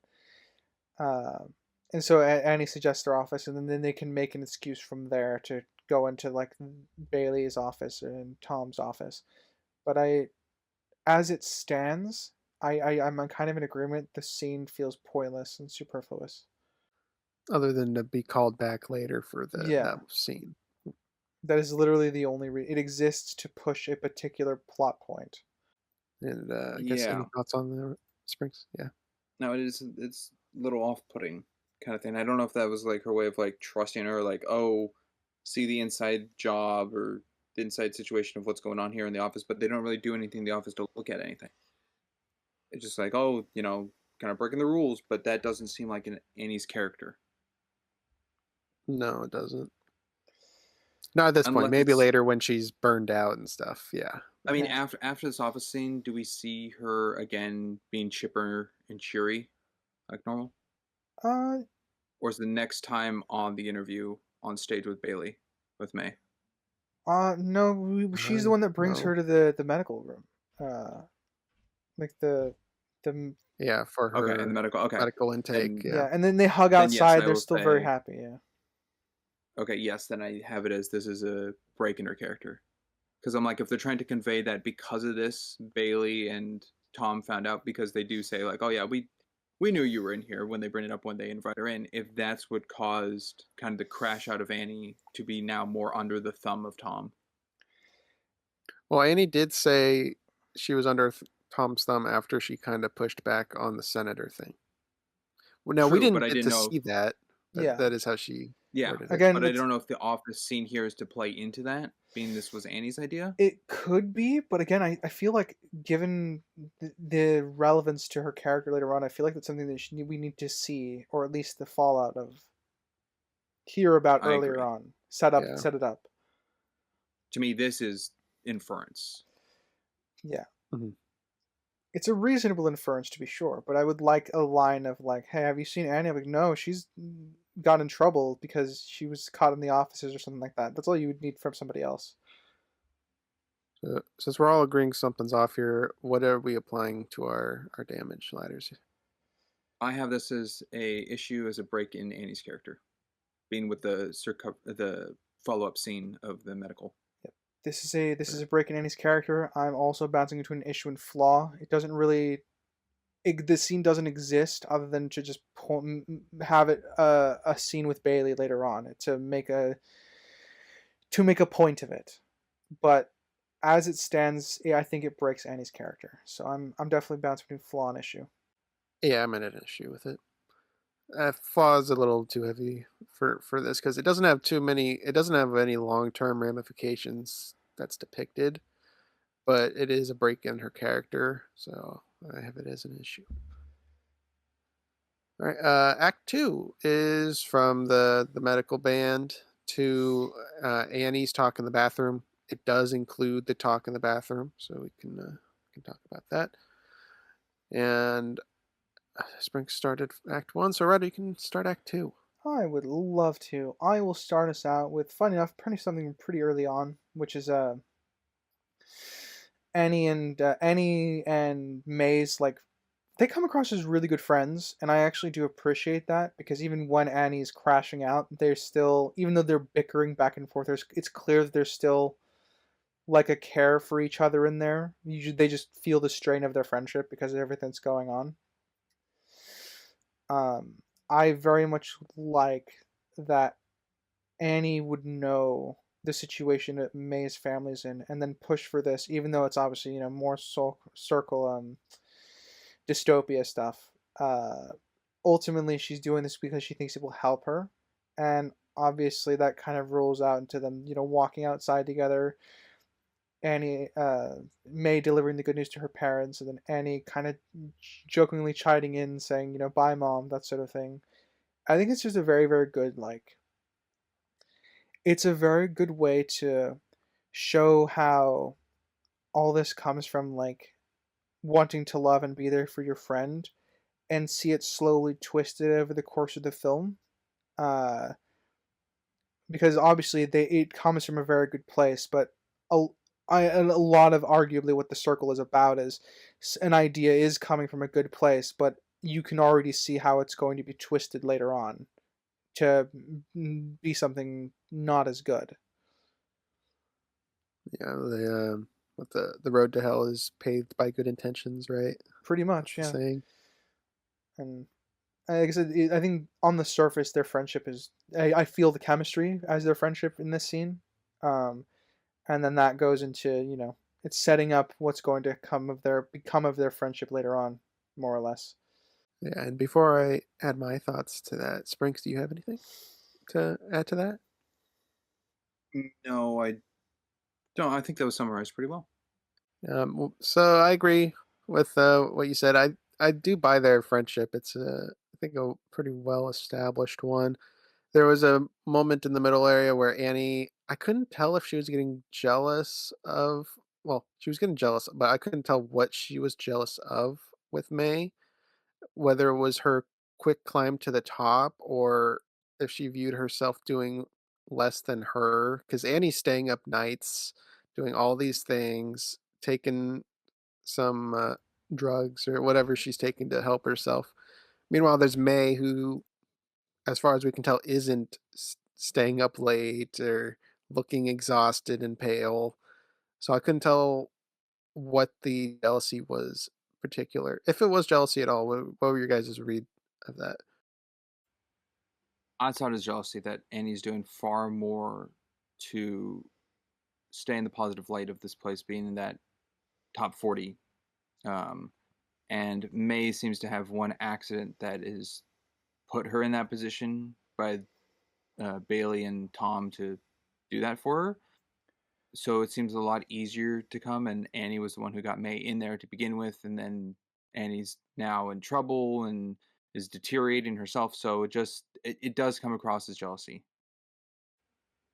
But I also wouldn't say Annie and May have the best friendship because Annie seems to be, at least from the start onward till the point of deterioration and if the talk they have on the FaceTime thing, that Annie is very much like a recruiter of like we need more people in and I'm gonna get May in and it's gonna be great and it's gonna be fun, but it's all the already the circle manipulation onto Annie at that point to then Annie be a conduit onto May.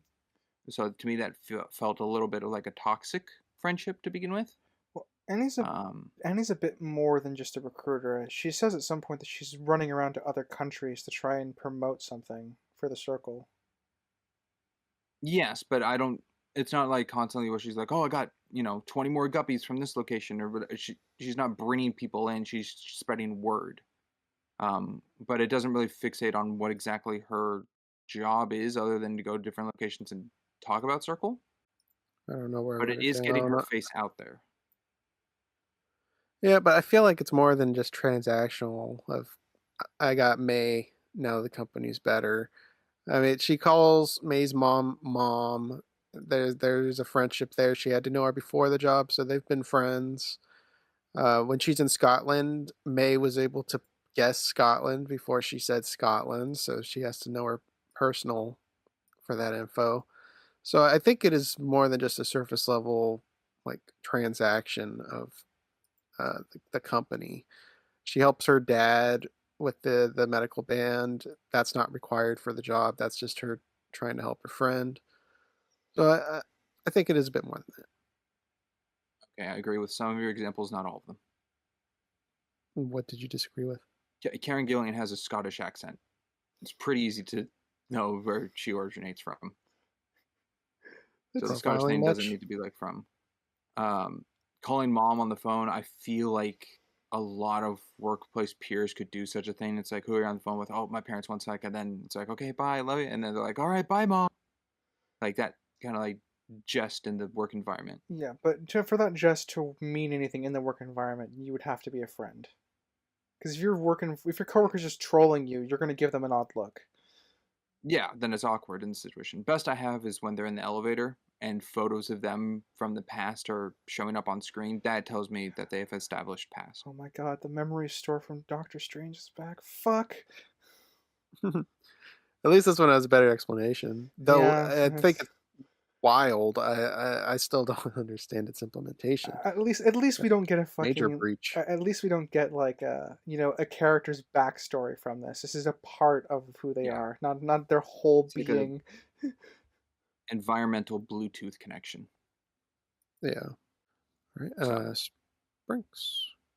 yeah, I'll go with a praise on this. That in this movie that I actually quite liked was when they had their bathroom conversation. Annie asked like, "Are we alone?" And May's response is, "I have 3 minutes for a bathroom break." That conversation they have shot in real time is within that 3 minutes, and That's it Yeah, doesn't it was movie good. moment it to exceed. yeah, that's fucking fantastic. To be honest, No, I think the scene is good enough. I wouldn't have docked it if it went over the 3 minutes, but they jam packed that scene with a lot of good acting and harsh bickering because there's a divide between them, both literally and figuratively. Um, but Yes, I would have. Um, for that, I would have probably nitpicked it to go over because then it's not working within world statement. But if it's under the 3 minutes and 3 minutes haven't been hit by the end of the conversation, that's fine because it's still within it. But once the time is established gap of regular breaks where transparency is off, if it exceeds, then to me that's breaking that line. Otherwise, that line wouldn't need to be in. my complaint, and I would have it as a nitpick if it went over, is that it's even on a timer. A bathroom break should be a manual turn off. There shouldn't. And it turned on by itself, mind you. She didn't turn it on after Did 3 minutes. It turned on by itself. She could have still been sitting on the toilet and it just would turn on, which I think is it's that to it's me is bad. It wouldn't happen. It's for the movie to put a clock. It's a little J.J. Abrams because he loves his clocks. yeah. Don't fucking Um, remind me. it was manufactured because the bathroom clock just doesn't make any sense at all.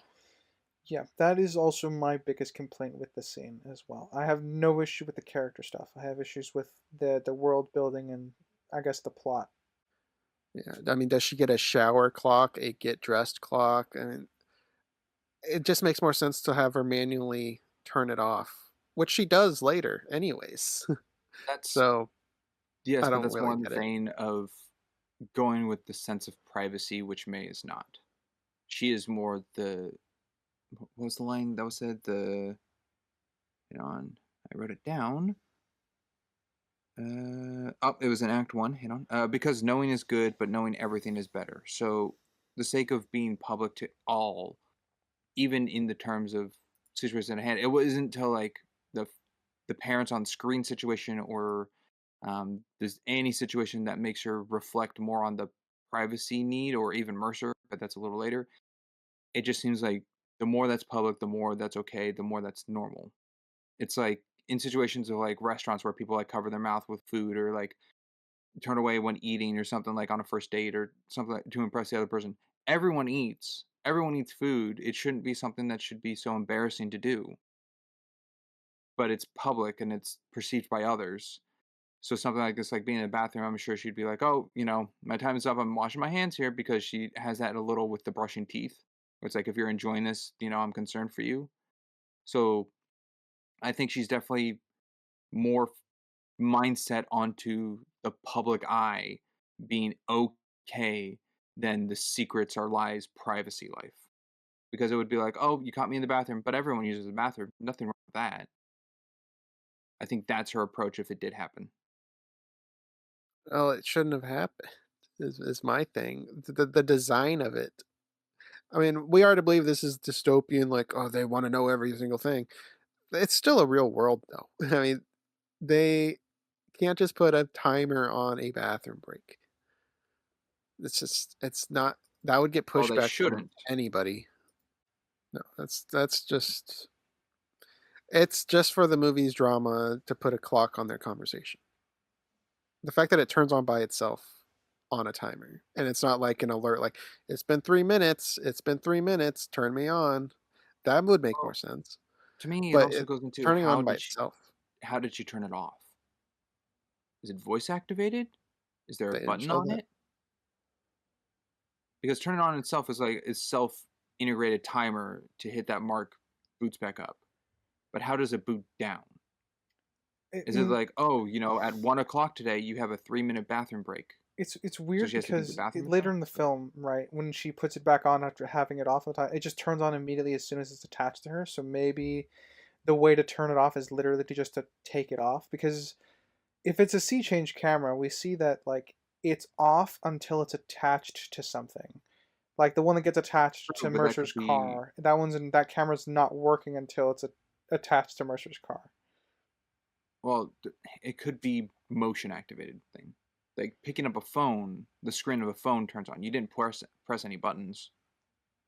Uh, see, then I have to wonder at the level how that's going to work. I agree with your point, Crimson. This is probably broken, but like so when you say that, Springs, I think of the stuff where she's sleeping later on, where it's like the camera's on while she's asleep. I assume, right? But the camera at that point's not I moving. I don't think it is. I don't think it's like Truman Show and it's all 24 hours of her life. I think when she goes to bed, she says like, "Okay, good night, see you in the morning," which yes pervades like her conscience is like see you in the morning, and not everyone's watching her sleep. I thought No, on I the thought Because if first one, where she wakes up and she's like, "Oh, it's been 3 weeks." One of the first comments is, "Oh, you fart in your sleep too." It's oh, is awake. that what I wrote? yeah. One of the One of comments them says it. Oh, acknowledged that she farted in her sleep. oh, I okay, I read it wrong. I thought it said I fart in my bed. I thought that's what it said. Yeah. I think the case, yeah, the cameras are definitely on while she's asleep. So I don't necessarily view that as out of character for her, because I do think that at this point is on 100% on the transparency portraying. But I agree with Crimson that I don't understand how the technology is functioning well enough to buy how the bathroom scene works. You might be more correct, Springs, on what you said. Um, All right, I'm but looking it up. I totally buy that they're on all the time, because what if she wakes up in the middle of the night?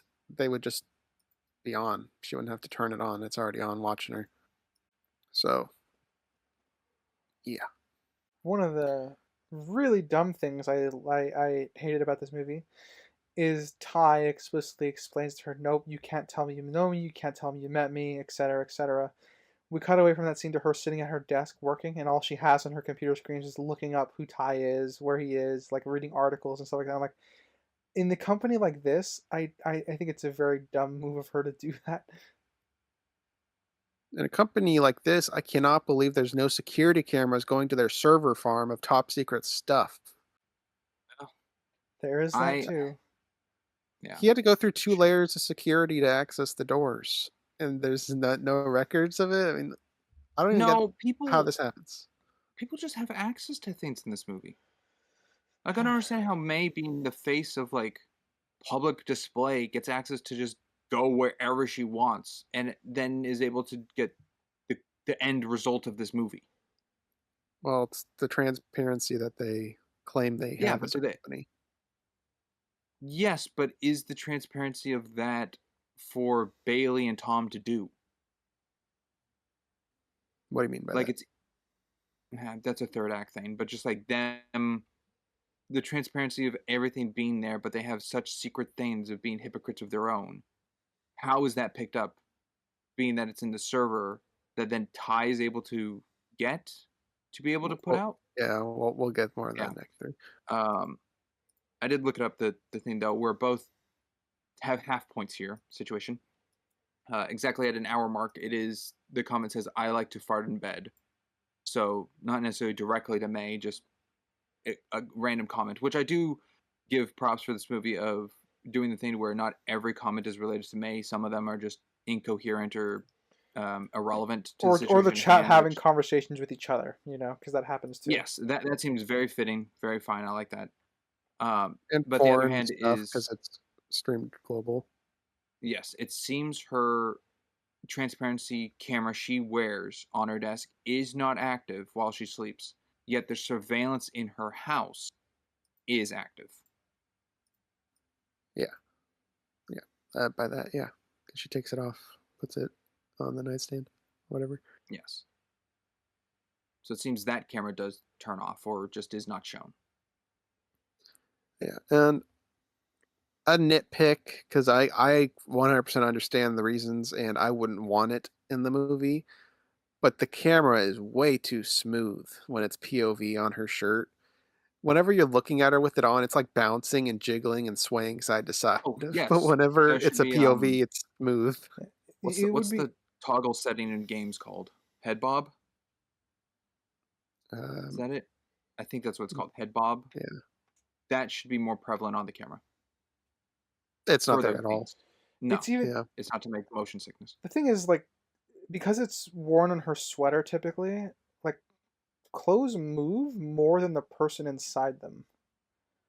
So I mean, if she put on a hat or something, yeah, but yeah, you see it just flapping around on her shirt all the time when Yeah, or it's glasses. facing her. yeah, Glasses, that's probably better than the hat. yeah. I would probably put Uh, it on glasses, hat, or honestly, I mean, as long as you're not Maybe a doing anything. choker, who knows? I don't know.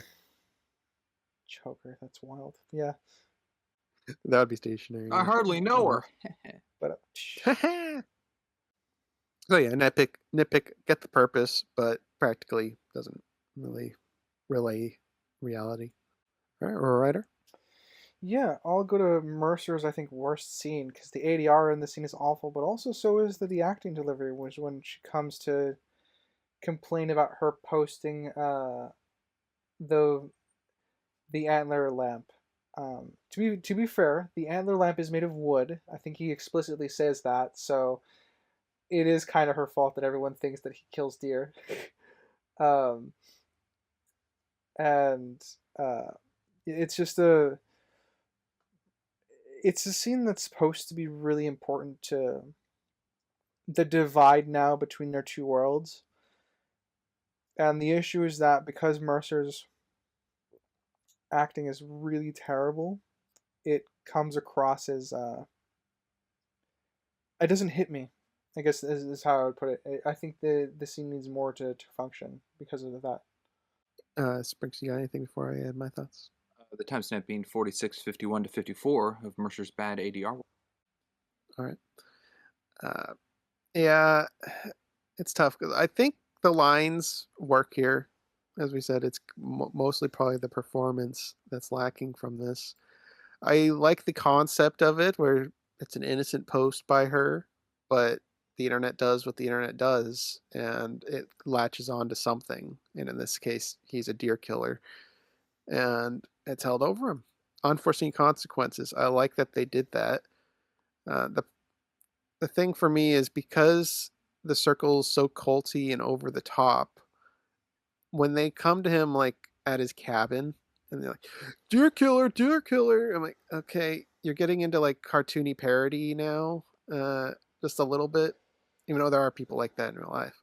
It was starting to feel a little parody. Yeah, especially since May is the one that would, in the weeks after this incident, considering she streams everything, uh, probably would have brought up that it's not deer that it's wood, and that would have spread because everyone follows her. They get away with a little Yeah. bit because this confrontation with Mercer happens before she goes fully transparent. This is what drives her to crash out and go on the kayaking trip, and that leads her to the transparency stuff. But I still think that it's something she would have cleared up long before, like, the world demands she reconnects with Mercer.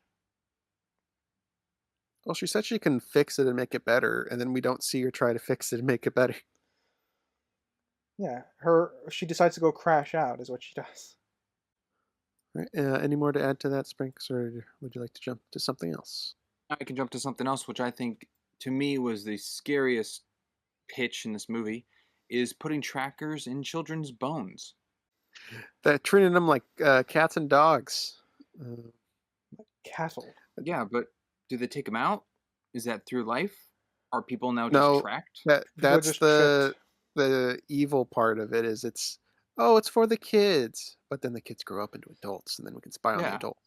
I gotta That's really refrain from dragging politics into this now. that's the double-edged sword where it's to save kids from getting kidnapped, Yeah, because that's their but we pitch get to more go out with. of it.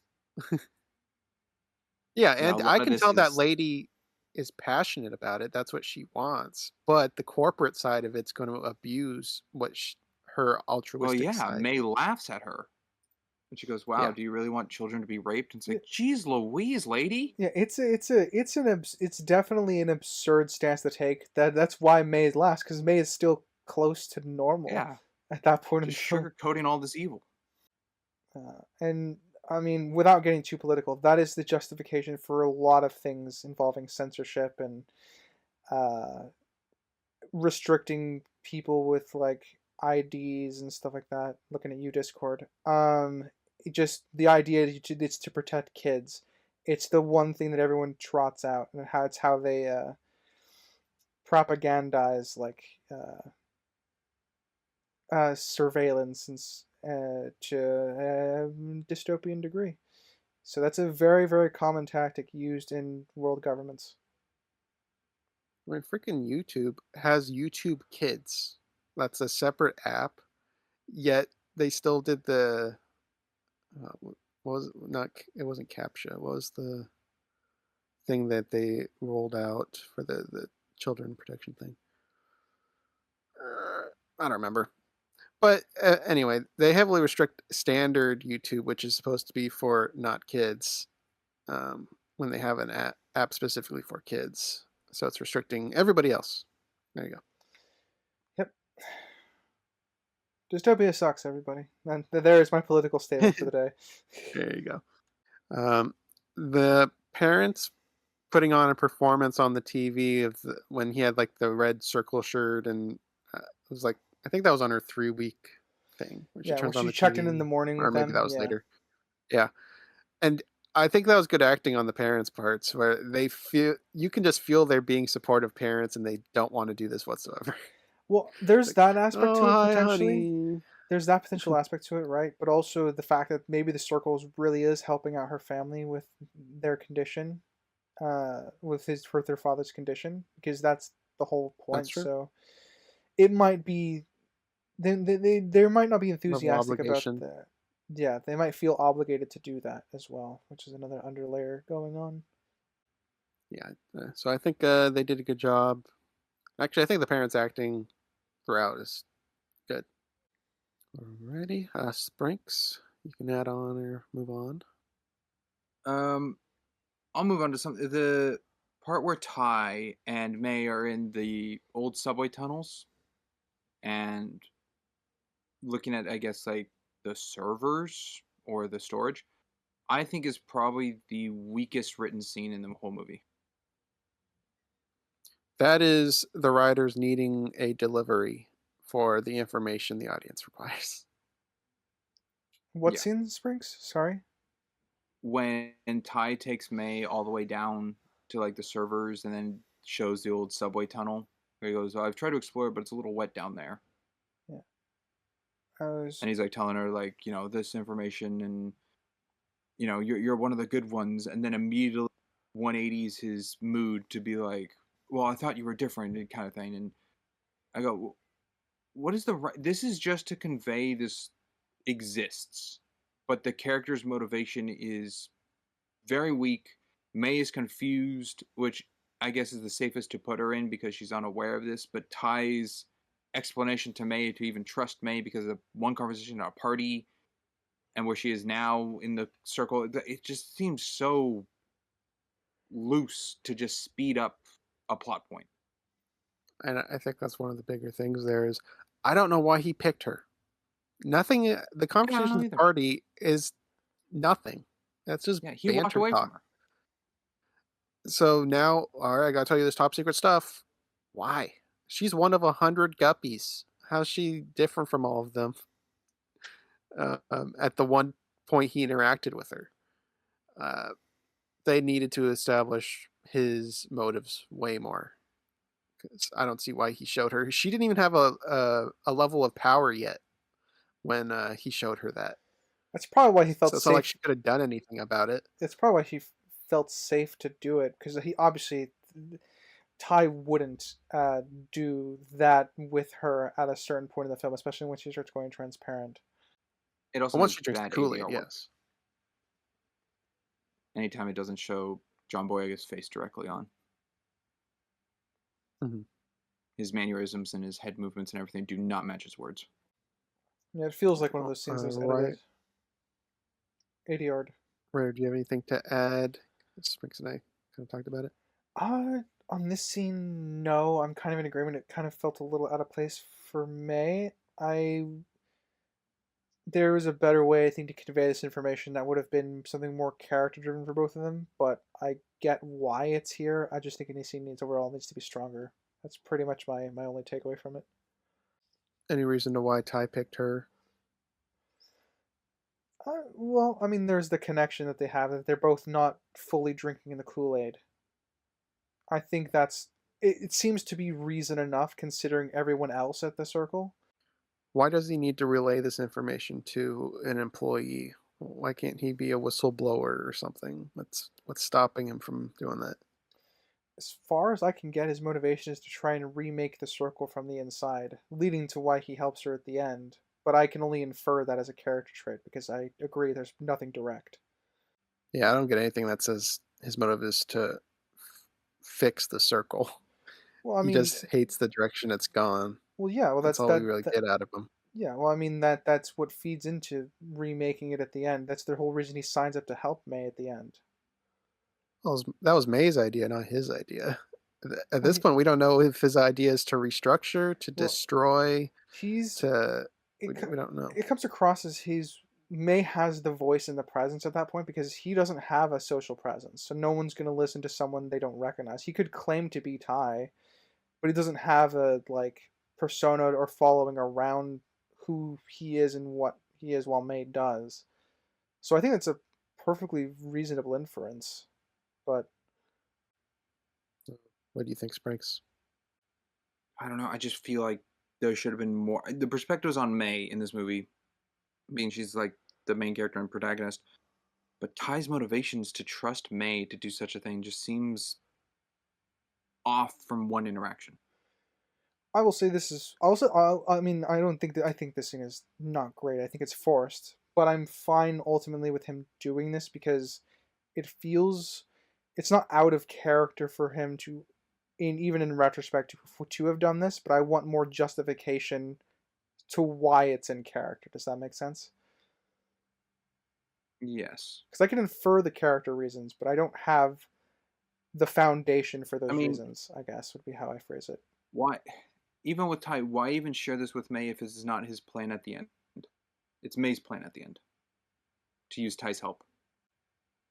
Again, my ideas in response to that are things that the film would need to elaborate on a little bit, because they talk about how he's got special privileges, Bailey and Tom, when they're gonna give her like a new position at the company where she takes a backseat role, but she still can be involved however she wants to pick the projects and stuff like that. I feel like that scene could be a reinforcement as just to how they keep tabs on him, so he's not, turning into a whistleblower. But I feel like the film needs to play with that idea and concept. It's kind of wild to me that he's so poorly realized with how pivotal he is as a character. Yeah. And with how little time they have with him. Yeah, Yeah, he only has like 4 scenes. I mean, this kind of goes into one of my broadest complaints about the film. The film likes to introduce ideas, but does nothing conceptually with them at all. The only things that are really played with is Sea Change and Soul Search, because those have direct, like, presentations attached to them. But they introduce tons of, like, dystopian ideas, and the film doesn't follow through with, like, the consequences of any of those ideas, tries to put those ideas under scrutiny, or tries to, like, spin them in a positive light. It's very, very surface level for what's supposed to be a philosophical movie, and that's one of the core issues I take away from this film overall. It's the world building. Yeah. Well, I'd say the plot too, because the plot spends tons of time on these ideas, but again, it doesn't really do anything to play around with them.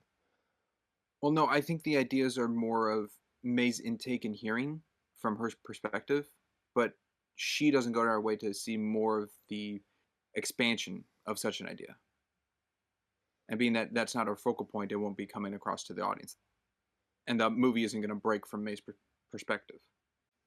So things are happening outside of the world, like the circle and May's area, but that's not important to affect May. Fair enough. I mean, there's one point where I think it was Bailey's first presentation. He's talking about sea change, and he's showing like all these like regimes and anarchy and all this like footage of things happening around the world.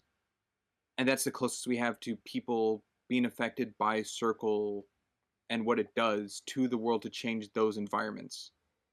And that's all we get from like May's perspective of seeing that outside world. We don't know how Circle actually affected that area. Or when Bailey shows like, oh, do you see any cameras in this image? And then he's like, oh, there's 14 here hidden. I chalk that onto world building. We don't know how that affected the change. I chalk that down to world building mostly. Again, as you're right, it doesn't really break from May's POV to show us that. I think I take plotting issues with it more so is that it feels like I've wasted my time in the film. It would be minor, but it wouldn't be like, because I don't think this is a gross overuse of the film's time. But because the film dedicates time to it, I feel like it should be more relevant somehow. But I don't know where that starts crossing to subjectivity and objectivity, which is why I think it's a minor thing with plot, but I can't really dive into it fully because I think most of that would fall under subjective for my personal taste when it comes to dystopia movies. All right. Well, I see a little of it with Alman explaining his son Gunnar, talking about being in a wheelchair bound, and that's kind of his motivation to do what he does. But it's 1 or 2 sentences. It's a single instance over the entirety of the film. And it's one of those things where I think it's fine.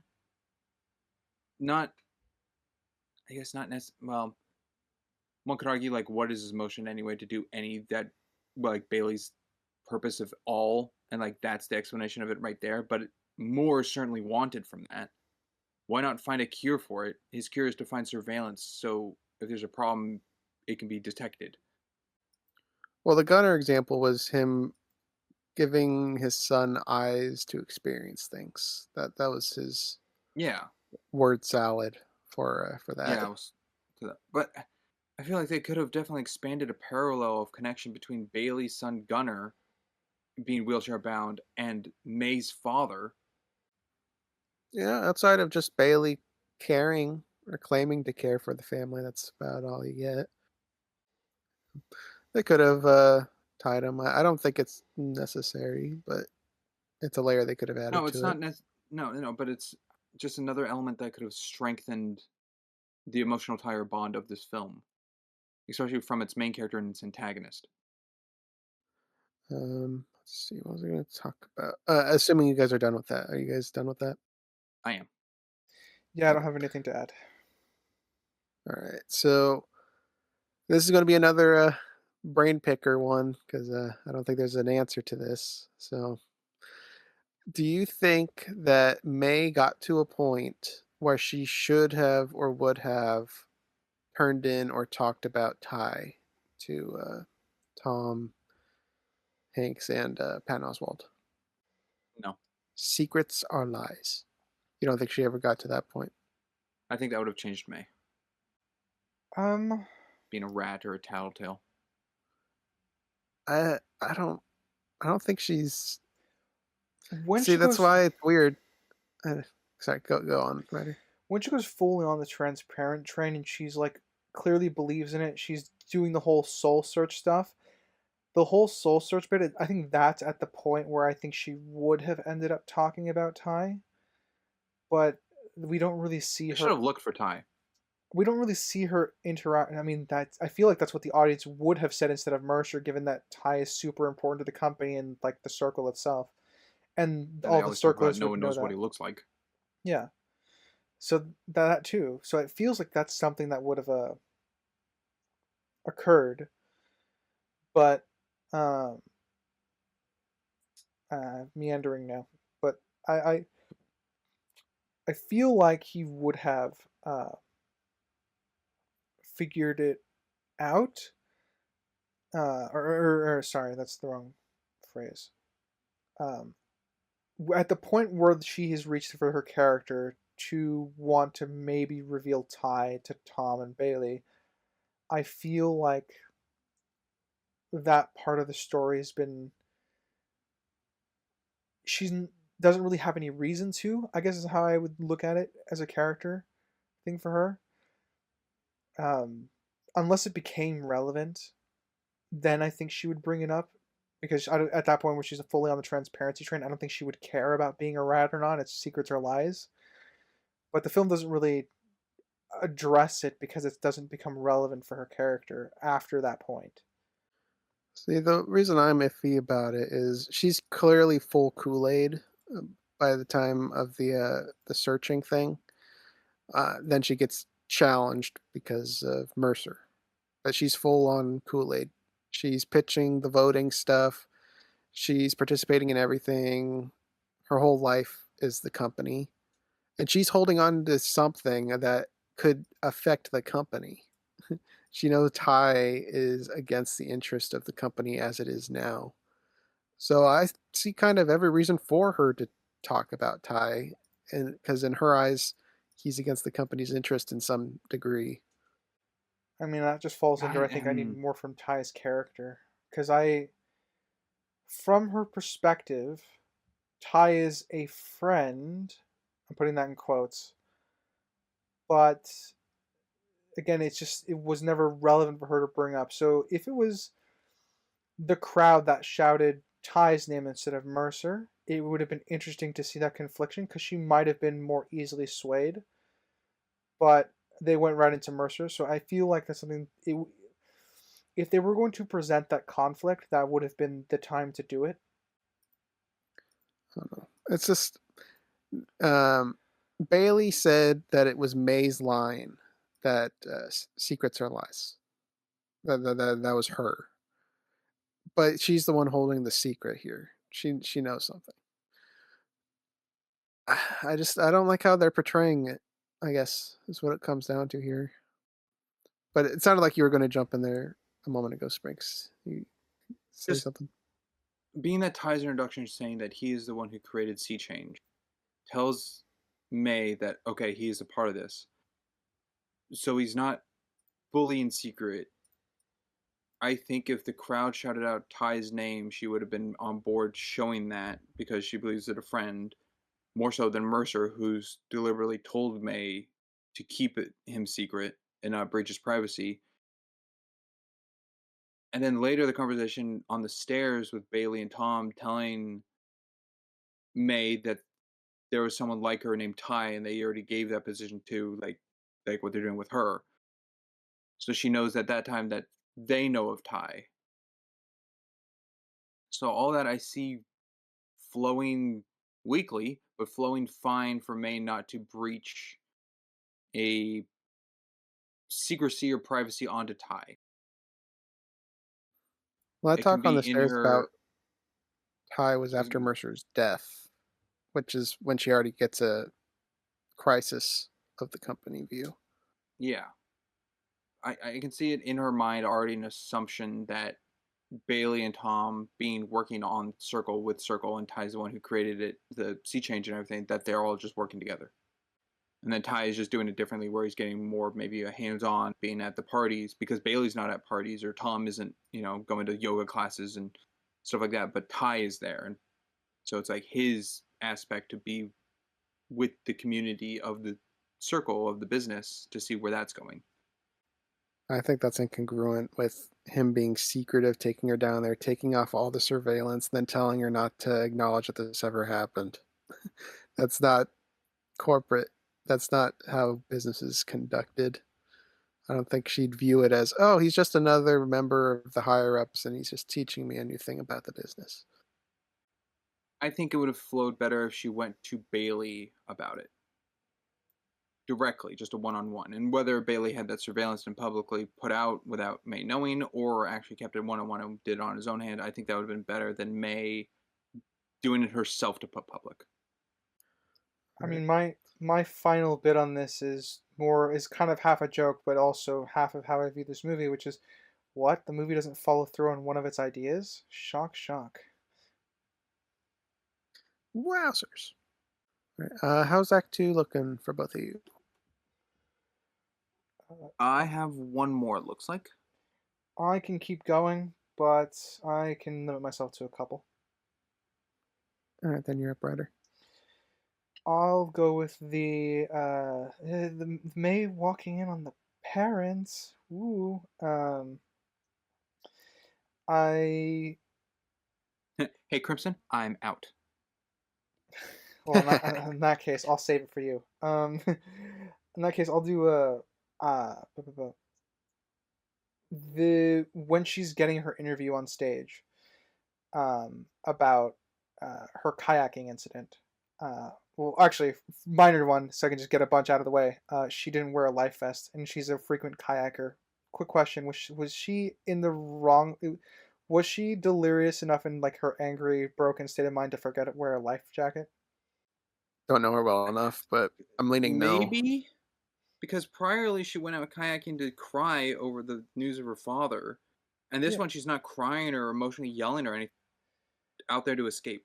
Yeah, that's why So maybe I'm leaning no. I have it as a nick for her character because even when she's crying emotionally, like she's in a bad state of mind, she remembered to get the life jacket. Yeah, I think she was just in such a dire need to escape everything that's going on with family and work and everything that that pushed her to break in and steal one. Yeah. So I think that urgency to get out on the water, the life jacket slipped her mind. I'm gonna have a nick for her character still, but I can see what you're saying. I think if that were the case, I would need some more emotional like trauma to be more explicit. Like if she's like half sobbing while she's just taking the kayak out, I can probably buy it more that she forgot the life jacket. The night vision on that camera must be crazy, though. Oh, it's like pitch black. Yeah. And it's lucky that she kind of sunk, I guess, or fell out, Capsized. whatever you want to capsize. That's the better word. In front of the camera instead of like further up the stream or wherever she was. Over a wave or something. Yeah. That it just happened to be within eyesight. Well, they say that they were already moving to her location because they saw her break in, as well. That makes sense. Yeah. Back to my original point, which was when she's giving the speech. I like that it's framed. There's a shot where Tom's like off stage, so the audience can't see him. Like that's watching the presentation with Bailey and um, May, because this will come back later. But you can see Tom in the background, like over her shoulder, like he's another, devil on her shoulder kind of implication with the shot. And it's going to come back as well with both Bailey and Tom when she's giving her soul search Yeah. lecture, where they're both on either opposite Puppeteering. ends of a shoulder. Yeah. So I got a couple points out there. No, I agree.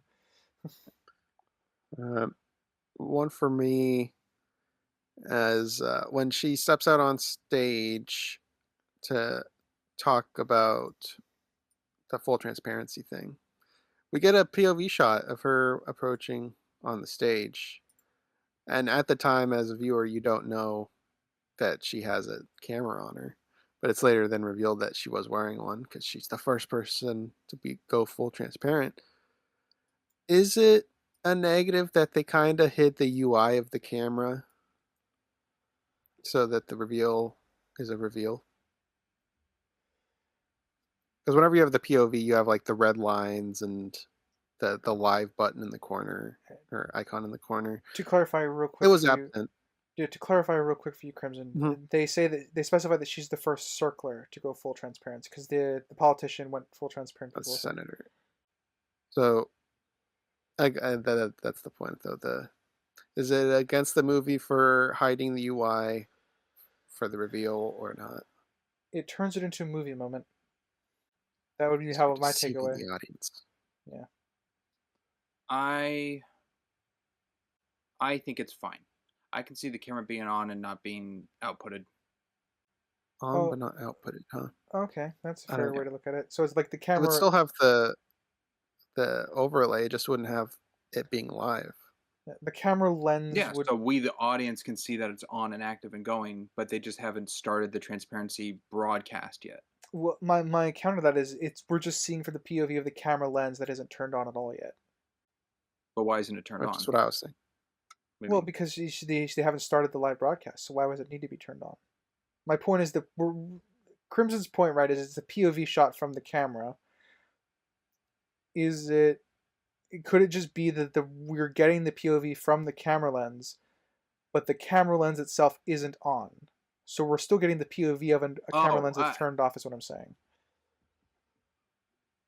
I don't think so. That doesn't need to be the thing. The on and live button don't have to be the same corresponding button. So when we have a POV of the camera, it's got like this red border, and then in the bottom right corner is a live icon. If it was just on, it would have the red border and no live icon. That's what the difference is to me, anyhow. It wouldn't just be a clear camera image. I mean, even when he showed the beach shots on the first presentation of all the surf locations, there was the red borders and stuff, the UI to the camera. In that regard, I would have it as an editing mistake. See, I just view it as deceiving the audience to not ruin the reveal that she's wearing a camera, which I don't necessarily have a problem with trying to maintain the reveal. Like I said, it just turns it into a movie moment. Point. Yeah. If anything, it would be a nitpick for me.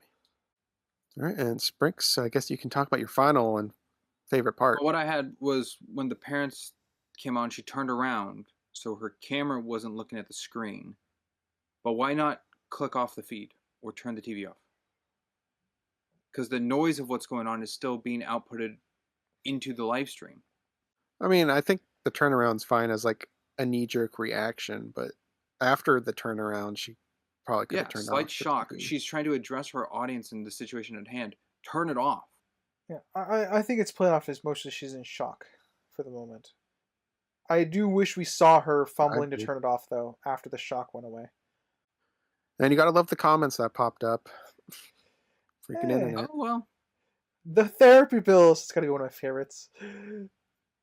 And then another one, which is like, I respect that your parents are so open about that. That's so nice. Because they're still doing that. Yeah, she says she has to talk to the engineers because that was supposed to happen. Um, Oh, Curious but the on engineers are that. watching that at all times? Well, I mean, it's showing that there is some form of censorship. It's not just a timer for the bathroom.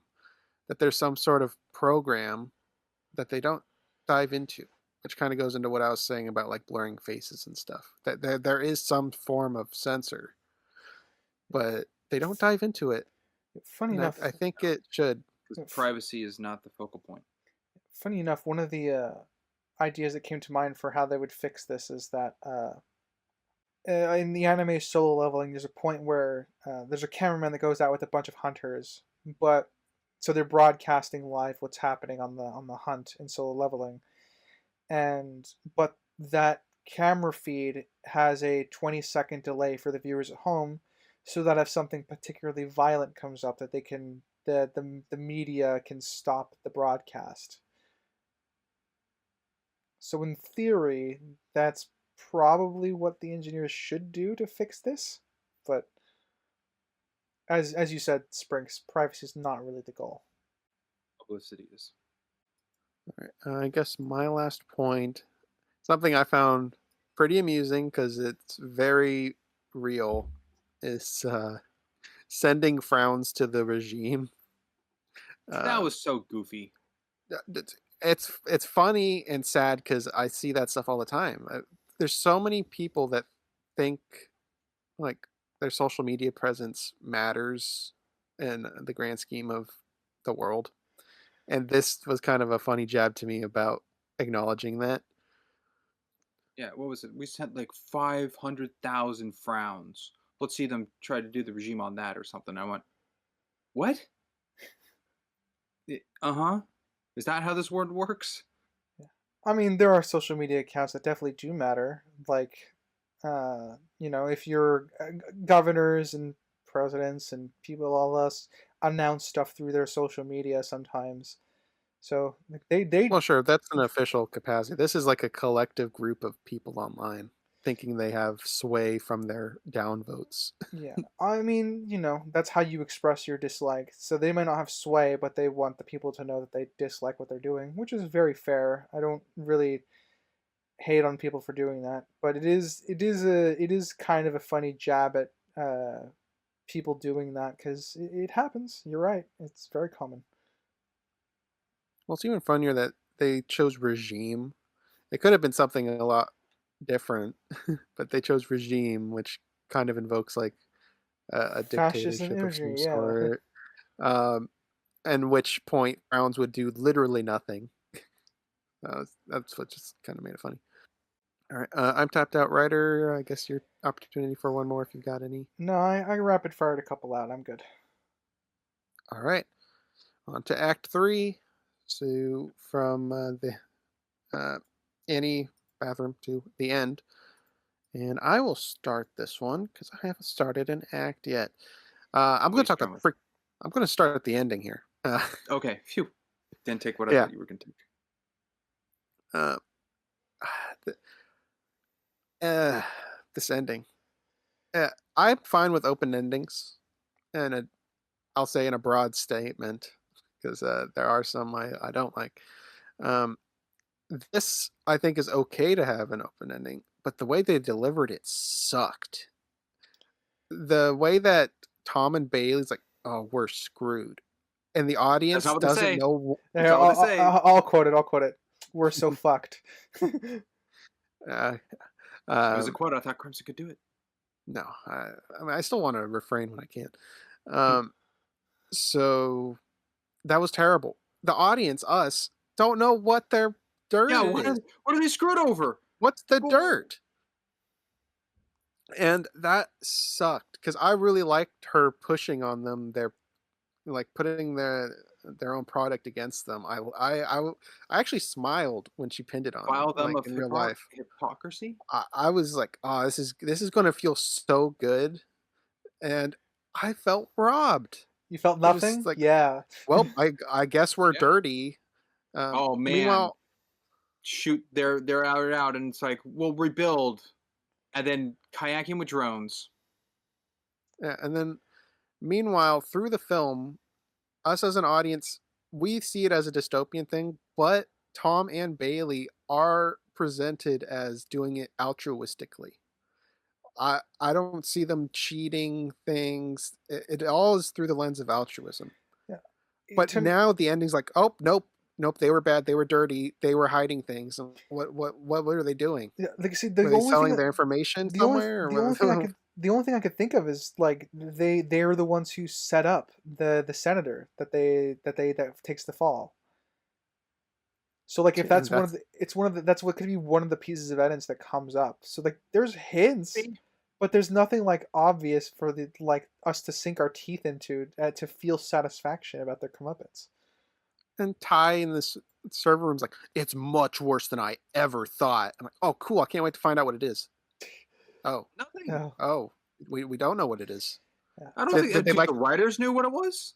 Did they like burning ants as kids? I mean, Man. what's the big secret? What This feels like one of those things where the writers are like, "So what was the big secret?" Like in an interview, and they go, "That wasn't what mattered. What mattered Where's was the men moving Demogorgons? on." Yeah, from- exactly. Where are the Demogorgons? Demo Where are fatigue. the so man that okay, quick aside, that Duffer Brothers documentary did them no favors. No, they did not make it. Netflix was mad at them. Oh my god. Yeah. Okay, back to this. To crack my previous joke, man, this film set up ideas and didn't pay them off. Shock, shock, surprise, surprise. 'Cause I think they actually did a good job building to this. Like, oh, they aren't just this altruistic and naive company. There is actual confirmed greed or corruption, and it's just assumed. We're not told anything. I'm gonna say it, which is crazy coming off of last week. Terminal had a better ending. I agree. Yes, it did. Terminal's ending was more satisfying. Isn't that a shock? But we had a whole talk on why it wasn't the greatest ending. Okay, no, let's pull this out, right? Let's pull this back just a little bit. Is this a better ending than Joe versus the Volcano? No, No. Joe vs. Volcano did have a cruddy ending, and I voiced an alternative, which I didn't realize had an alternative ending, which was kind of cool. But they had so much they could do. This is a popped balloon. This is the worst of both worlds because this film rides the line of I think some of the greatest ways dystopias tend to arise, fascism, dystopia, take your pick, tend to arise out of existing societies is they code it in the film of they code it in the lens of altruism. Oh, but this is for the kids. This is going to save lives. This is going to do like, take your pick for excuse. And they safety and yeah.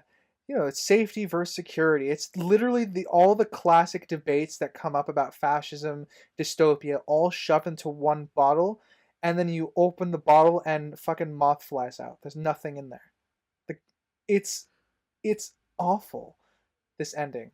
I mean, like so if they took all the underwhelming. medical data and then like sold it to the government for like bioweapons or something, we get nothing. Yeah, like military Maybe. contracts for the cameras that are placed everywhere to spy on countries because we see like the human rights activists excangle with people protesting and stuff like that, and this is how the government's going to crack down on like protesters and stuff like that. There's so much to exploit here as an idea, and it feels like the writers either got too scared to make that commentary or they didn't know how to write that commentary.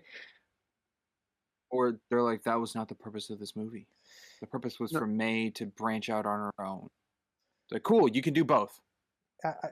See, if they did that, that would have been a character that's like good for May's character. Where the fuck is the plot and world building? This has nothing. It just lets that half of the film down immediately with this choice of ending. Very underwhelming. And actually, I'll just count that as a separate point. I'll save that one for later. I guess any more on this particular part about the Bad ending? ending. I'm sure we can break other things. Bad ending. That's Worst. where I I think I'm at worst ending so far for the Tom Hanks season. Probably, I would say this is. Oh, for the season, yeah. Yeah, So this far. might be top 5 coverage for podcast total in terms of personal disappointment from me because this is such a rich topic that they've just let slip through their fingers. It's And just then so Chris and I like it. They're unsatisfying. like, oh, they could do a sequel. They can. could. I just don't trust them at this point. See what does her build look like? Maybe we find Yeah. out what their bad side was. Are they in What if prison? the sequel starts with May being like, Tom and Tom and Bailey went to jail over their files on blah blah blah, You know what did me? and now they're sentenced for life, and They that's it. That's all the information we have on the past movie. may have to censor this. May have to censor this, so we'll see that. But they were found. They were etc. etc. Well, It'll be bleeped. yeah, I imagine that'll be Yeah. bleeped. Yeah, Politically charged. but I'm sure the audience can deduce what I was saying there, so it's better that it Maybe. be bleeped. But you know what I was thinking in terms of like what a sequel for this could look like, it would be the whole, you know, Stark Industries thing. Oh yeah, we're not making weapons anymore. They're not gonna like do any whatever bad shit that they were doing. They're not gonna do that anymore, and that differs the company. So it would be like a movie that's focused on the transition of what Stark Industries that we didn't really get in the MCU, with them transitioning off of weapons. That would be something interesting to watch to see if the circle could itself still succeed, going down that particular pathway, and we'll explore all like the baggage that Bailey and Tom left over. So there is potential for a sequel, but I'm going to be honest, this ending is so awful. I don't want one. Now, the sequel can be Yeah, Gunner's thinking- point of view about his dad getting arrested or something. Yeah, a bit weird. I don't know. No, no one wants Or to see they could do this. No one cares. They could do something like I don't know if it has an official name, but the M. Night Shyamalan trilogy. They could make like a movie that's completely not related to this, except at the very end, that like this was broadcast. Are you talking about like Unbreakable, Glass, and Yeah. Split? How Unbreakable and like Split, you did not know was connected to Unbreakable until the very end, when he's watching TV. Yeah, I haven't seen Split. Oh. Oops. But I mean, I knew they were connected. So yeah, terrible ending. Sprinks, you're up. Yeah, the one I thought you would take 1 hour, 12 minutes, 52 seconds, when they're all having the little talk about like after May has her meeting thing about like the voting and circle being, established as like a need for everyone or everything. What the hell is Jimmy Wan doing in this? Was that him? That was him. Okay. He's in 2 shots. And I'm like, what is he here? Is he actually credited? Was that actually him? Nothing. That is him. That is Jimmy Wan. And I'm like, why is he here? Paycheck. It is like, I'm sorry for spoilers. It's like in the Superman movie when who's the actress for Jenny Matrix? Oh. Yeah, She the has wrong one person. scene in the She has one scene in the Superman movie. Oh, I'm sorry. I should have stuck it more to the podcast. The Joanna actress Brady. in Quantico. Yeah. Yeah. Joanne or Joanna Bradley Brady something. Yeah. Her just having that one little scene in the Superman movie. It's like, what's she doing here? I had the same thing with Jimmy Wan here. They just wanted I a, need to go they just back. wanted they just wanted a recognizable actor for their role, I guess. Yeah, he's the big name. He has no speaking He's lines. bigger than Tom Hanks. Exactly. Name. He's the big name. Yes, exactly. He draws attention to the scene. Drew and Springs' attention. It did. I was so baffled. I'm like, what? Okay. Cool cameo, I guess. He's just an extra. Writer, yeah. Yeah. I mean, I don't. I like. This is one of those things. I wish I had a little bit more from Annie, because I like Annie being principled enough to storm out of the. Oh man, we're gonna tie voters. Yeah, we're gonna. I want to know more about her principles, because it comes across as this is her walking out of something she's principally against. Because all we get really, as far as her principles is concerned, is she was against sabotaging the senator or whatever, or against bringing the senator up. So she has principles, but this one like crosses the line for her, and it makes me more fascinated with her character to the point where I wanted more. That's a bit my subjective bit. Otherwise, I think the scene is a objectively uncomfortable and terrifying, which I think is the point, and it made me want to go watch V for Vendetta as soon as I finished the film. I mean, it did get Oh. me wondering how long Annie's been working there, because she had to partake in meetings just like this. We I get don't to know where we see her why. at the start. Yeah, she's been there for, I'd say, for some time. Yeah, Yeah. I, So she had to have come across stuff startling like this. yeah, And now she's all tired, but yeah, it I feels don't know. like it was a slow like burn for her in the sense of, again, this is me inferring her character arc, uh, which is the But May exhaustion wasn't stuff, right? interested in it. Yeah, the exhaustion. May wasn't really interested in people's rights, but she could have been that voice in the room that was where they just kept getting more extreme with their ideas, then more extreme, and then that slowly started to erode away at her principles, which can also help lead to her disheveled state that she's in and made her want to quit. But I can only infer that based on the film, and I kind of want that to be explored because that happens to people, in these situations. Yeah, the company that it is now is not how it was when you joined, type Yeah, deal. yeah, yeah. I signed up to make weapons for Mr. Stark, and now I'm making baby bottles. This is very weird. I don't know what I'm doing my engineer degree anymore. Oh, Ryder, when you said senator earlier, you meant Senator Alexander Pierce? uh, Hail Circle.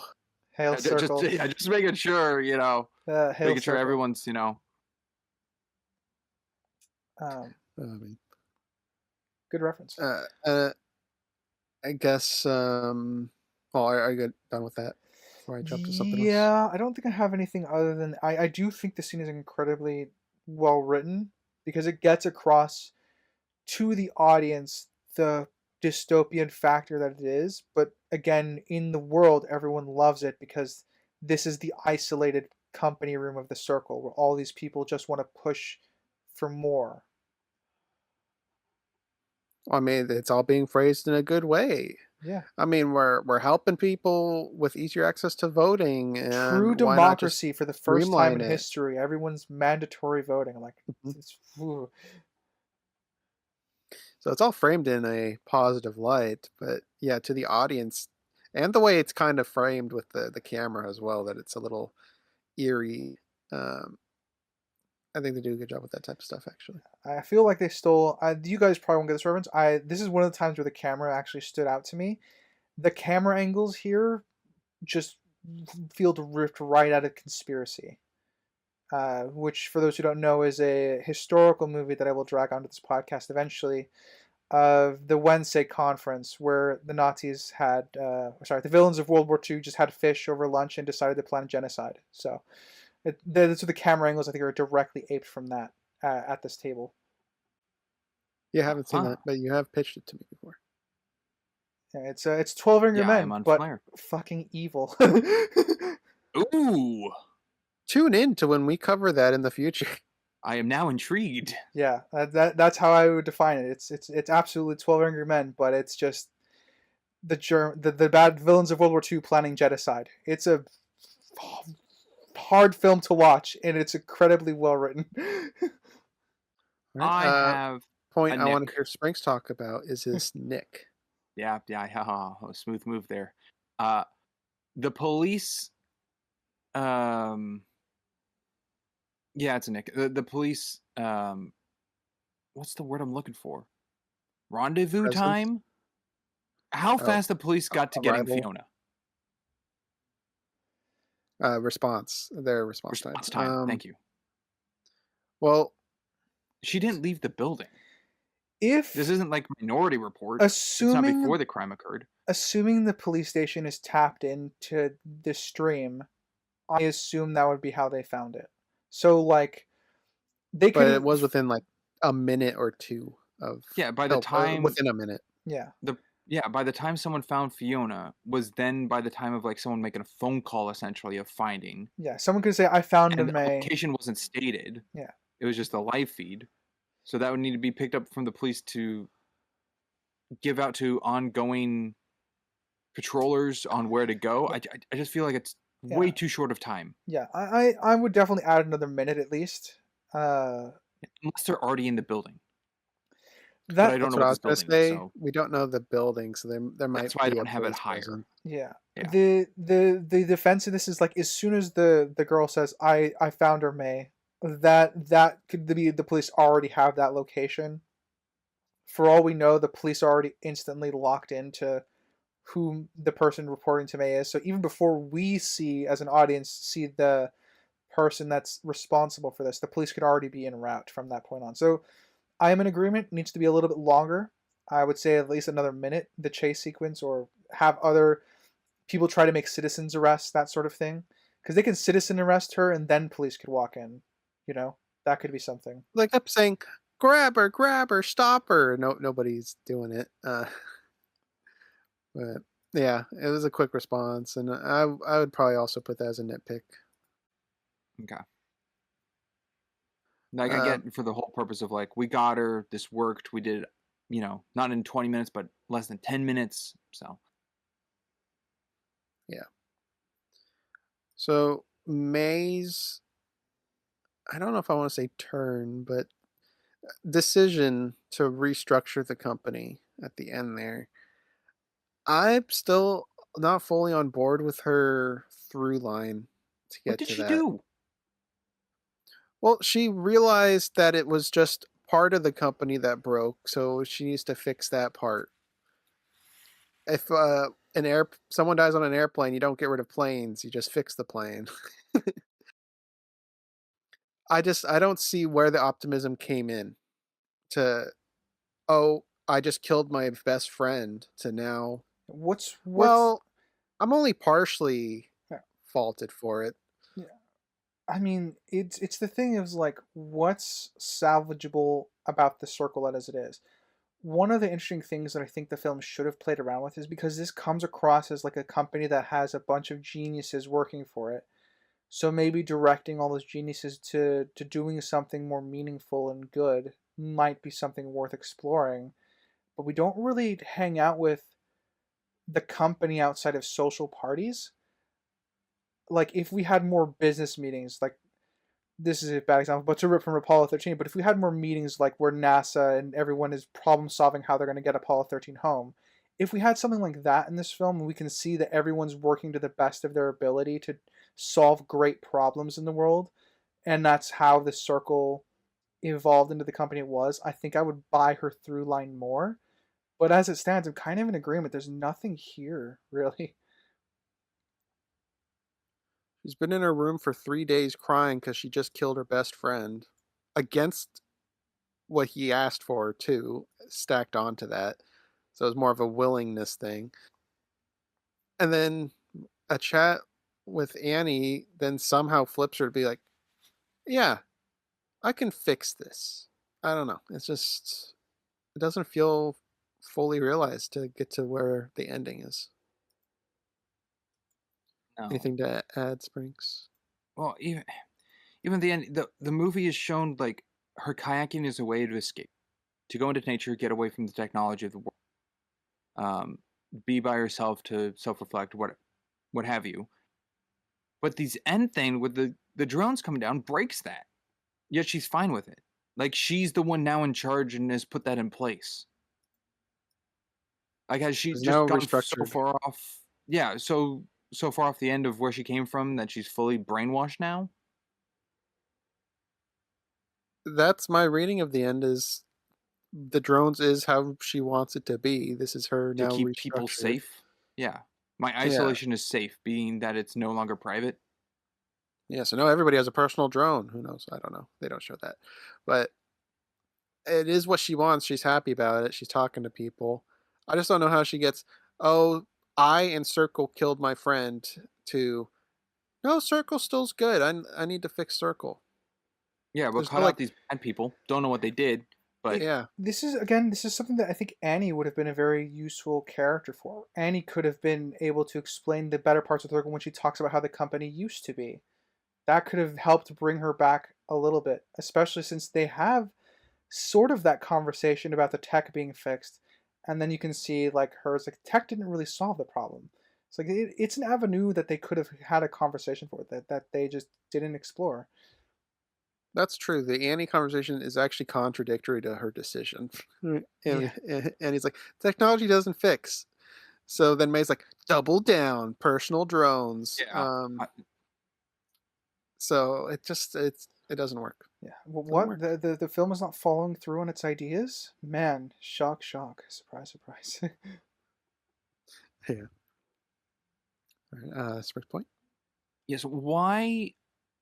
We had the example with Fiona where the person whose live stream got caught to be bring up is showing Fiona physically there. Like Fiona is caught. That's why that above all else is shown, because there was the joke of like, is it the Scarecrow from Wizard of Oz?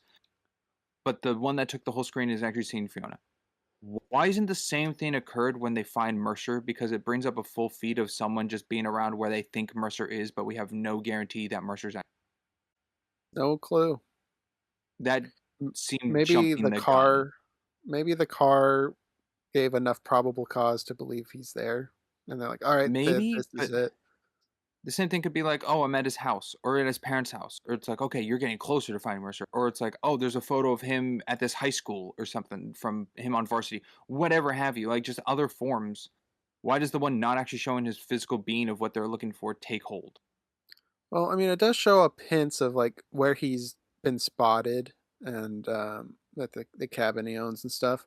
So it's showing a bunch of the information that led people to that location. So everything compiled probably did a percentage of, yeah, there's a high chance he's here because someone spot him driving this way. He owns a cabin over here, and then his car is spotted. Yeah, but to me, So that's it all. might just be a probability thing. Yeah, it falls into that and the inference and the probability. I wish it was more like when the feed popped up, someone said, "Oh, we saw him go into that building."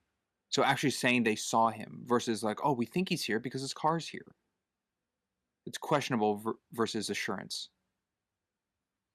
Yeah, I mean, I'm not going to disagree with that because I just feel like there's that what kind of sets a bad example. 1.2 billion people were watching, right? Yeah. So I'm sure there's more than a couple people that are like, oh, I think I see him over there. Yeah, but if So they do this and say it wasn't the person, they're like, "Oh, we thought it was him or whatever." We'll keep looking, and it goes to someone else. Yes, people will take that as like, okay, they'll still look and they were close.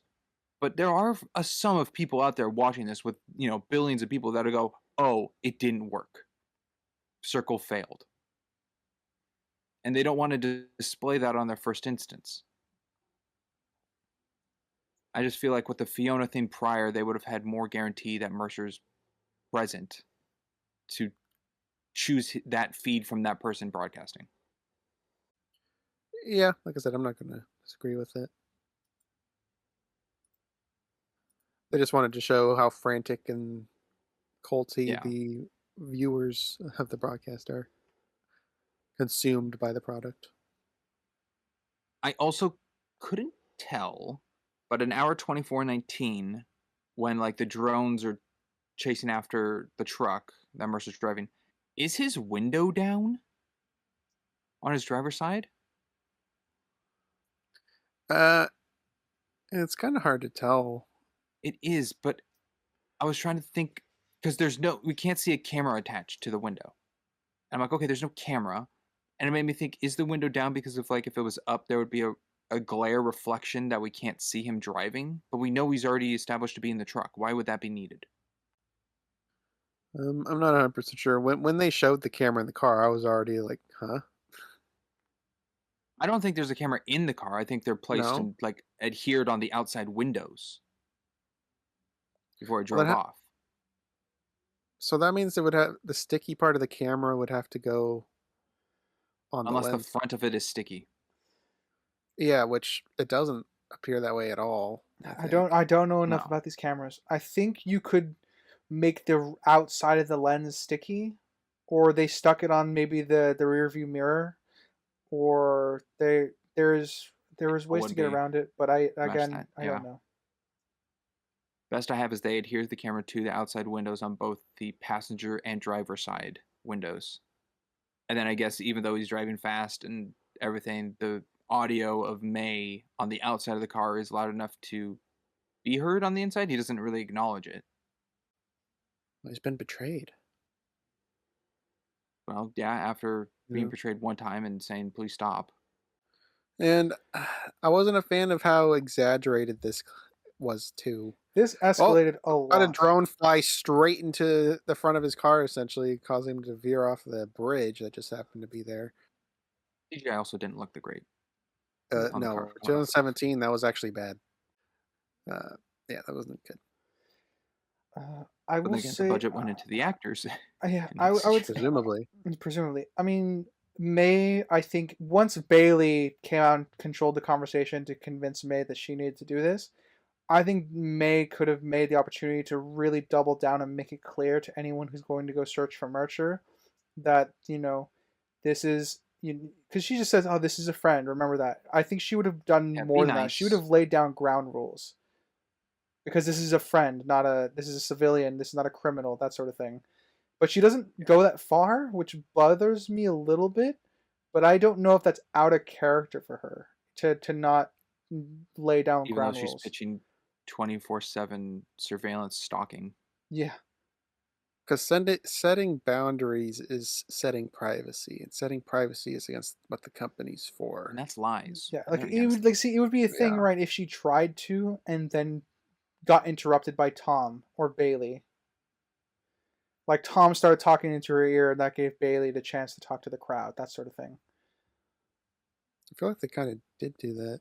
They did a little bit of it, but I don't think I think I wanted more of her trying to double down on like this is, I'm going to sit down some ground rules since we're going to search for one of my friends, Yeah. Like I said, I don't necessarily think it's out of character, but I feel like I just wanted more character. Fuck me. They're not really paying off with the ideas here. It's something. It's an opportunity that is wasted to either to just show why she would fall away from the circle beyond just Mercer's death, because she's willing to stab people in the back when she gets back, and that is a level of you have to get there. And her friend dying is one thing, but maybe being manipulated into it is another thing. Where like where she was explicitly trying to lay down ground rules, and her bosses talked around her, or they share that. There's ways to add more, I think, in terms of purpose to the characters. Yes. I guess kind of going off of that with lines and characters and whatnot, I wrote down when after Mercer's death and May's in the kitchen telling her family like, "Oh, I'm gonna go back to this." And she says the line, "When someone dies in a plane crash, you don't abolish the planes, you make them safer." And in my head, I went, if Ryder was sitting at that table, he would tell May to sit her ass down, so he'd have a conversation. Yes. Just in my head, going, "No, you're right. No, sit down." That's very accurate to what I would do. At the very least, I'm gonna be honest. I don't think I'd be friends with May. I have a lot of issues with her. The two of you don't seem like you'd get along. I can see May being friends with Crimson, if anyone. Well, I don't know how to take that. I don't know. I guess I'm generally kind of nice to people. I don't know. I would like Hermione more than May if I had a choice. I think we'd all prefer Hermione.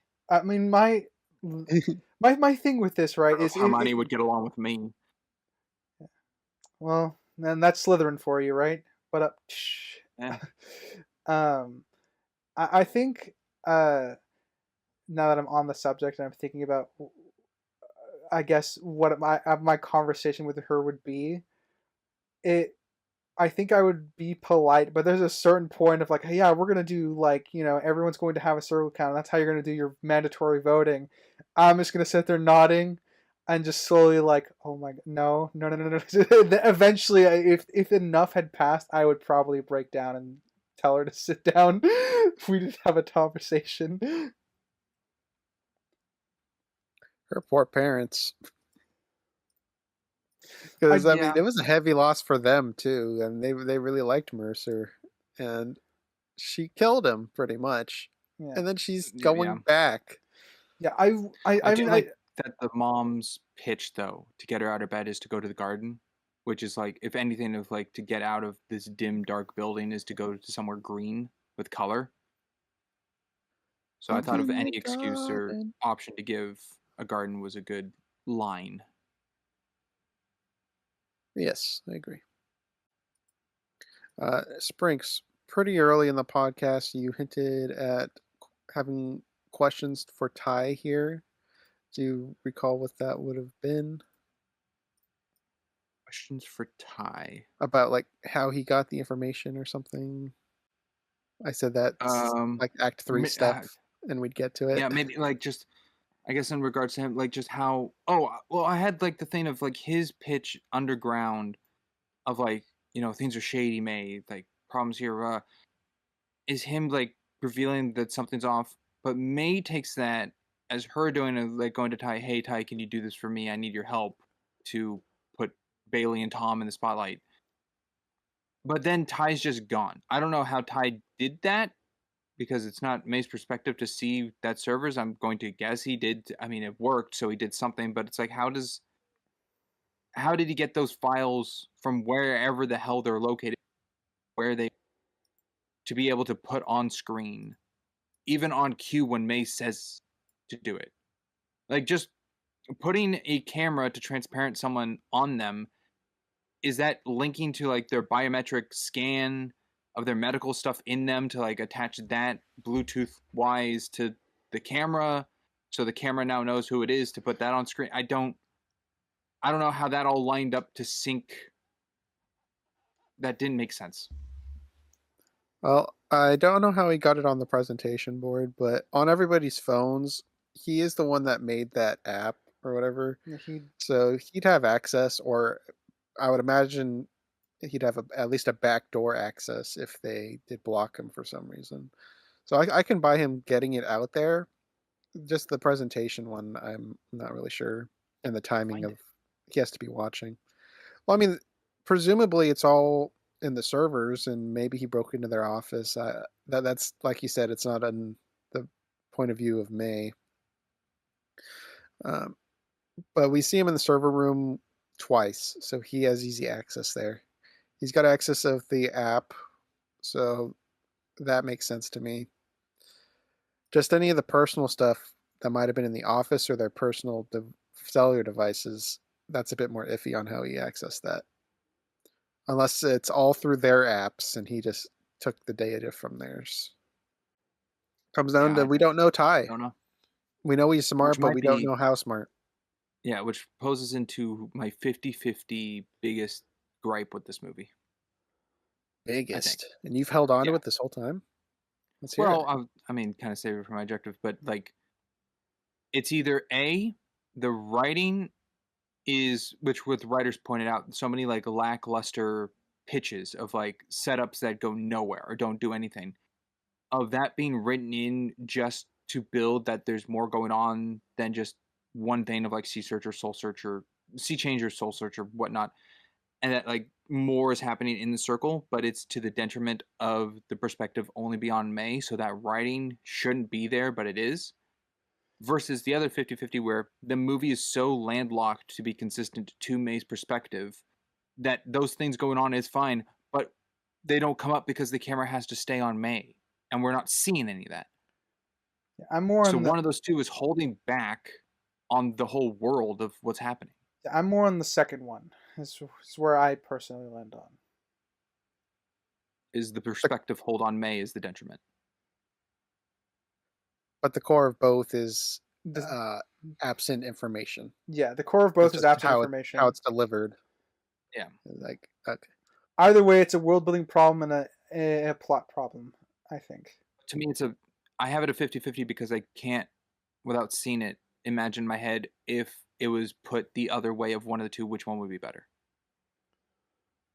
Whichever one gives us more information is something I would appreciate. Either version would help. Yeah. Knowing you, writer, you probably want more of the world for the situation of the system at hand with the circle, so you'd probably go for the latter. Yeah, but for me, I can see this definitely being a more isolated thing just to May, but just keep it on the information only May would know then. I like the character stuff, so I objectively would want more from May, I think, because character-related drama is typically an objectively better route to go with in terms of writing to make, to give May a more solid foundation as a character. Personally, I would probably want world building, so I would pick world building as my subjective because I find this sort of thing very fascinating, the slow decline into fascism, dystopian regimes, that sort of thing. And this film plays with a lot of those themes, and I want more of that, which I would get through the world building. Okay. But to me, that's just Yeah, for me. it's my your objective. it's your What 50-50, yeah. knockdown is that? Because I Let's think this movie see. can. Sorry, I mean, I think it can be achievable to be a smaller set world story, focused solely on May, which I think there's definitely elements heavily in this movie to weigh in on that. Yeah, it's certainly possible. A compliment I'll throw out is once again with the parents. Um, they ghosted her for a while. I don't remember the period of time because they did say it, but for a period of time they ghosted her. She didn't hear from them, and the time they get back on the Skype or the FaceTiming, whatever, um, they're still trying to be supportive and everything. It's crazy. They didn't really hold it over her like you ruined us, you embarrassed us. They were very understanding, and they're like, yeah, we just can't be a part of this anymore. It's not you, but we can't take part in this. It's just kind of shines how terrible May is. Yeah, good parents. uh, May, what the fuck are you doing? I know. I mean, she signed up for um, full transparency, which then put the parents in full transparency. Put the entire house on security cameras. It's Well, I don't know if it was forced to do that by her, but I think it was her pitching it to her parents, the benefits of it, and they agreed, They, like I said, that is something which that is what needs to they be missed. yeah, I mean, like established. I, Yeah. as I said, the tying it to the obligation too. Maybe they are very grateful for the circle trying to help her father. That could be an they could feel obligated to try and go along with this for May because of that. There's many things that the Yeah, film but me does seeing not that play they, around with. after the sex scandal, that they were able to turn off their feeds to not broadcast, to me that showed that it was all uh what's the word Gina and Matt put? Um Not Voluntary. mandatory, the opposite. Voluntary, thank you. Voluntary. No, it was their Well, I mean, choice to do that if they wanted. So I May don't think turned because hers they're off transparent. too. Yeah, but I don't think it was. She was still looking for her parents, and the feed was off, but she's still live broadcasting. So it's not a connected joint between her and her parents. No, but it's not like required either. Like when she was in a room for 3 days, she was cut out. She was not a part of anything. No Yeah, social, no cameras, and nothing really happened to it other than they were concerned for her. So and that seemed more mandatory than the parents. So if they dived into more of it being a required thing or not, that would be interesting. Of the parents, like at the end when they say that it's not for them, they can be like, yeah, I know we're legally obligated, but we're willing to stop Circle's aid because we need our privacy or something to acknowledge some agreement so we can understand the stakes of turning off the cameras other than they get their privacy back. okay, yeah. All right. What else is there? We'll go with writer. All right. Um, the again, just I want to touch back on, I guess, the manipulation of May in the scene where the crowd wants her to do Mercer. Because this is the shot I was talking about, where you have, at multiple points during this presentation, you have Bailey over her May's right shoulder, and you have Tom over her left shoulder, and that actually changes when Bailey comes out. But again, it just comes across as like that devil on the shoulder kind of thing. Yeah, and I did like the reactions the two of them had, Tom and Bailey. Tom went into damage control mode and he went up and he turned off the lights and the projections. You see him storm off behind stage, and then the lights go out, And and Bailey Bailey's just just sits down sitting and there. accepts it. Yeah. Yeah. Which it would mean more if we knew why he sat down and gave up, because we don't know what dirt's on him. They're gonna let that go. What a stupid ending. Well, agreed. But I mean, even if you my pause and try to look at it, I don't think you can read it. no, I don't It's all think so. just tech babble, right? I don't see like a letter. It's like a black screen with green text, but that's like breaking into like a server. Yeah, there's not It's really not good. much to be gleaned from it. And it shouldn't be a pause to read thing. It should be relayed No, clearly to the audience. I agree.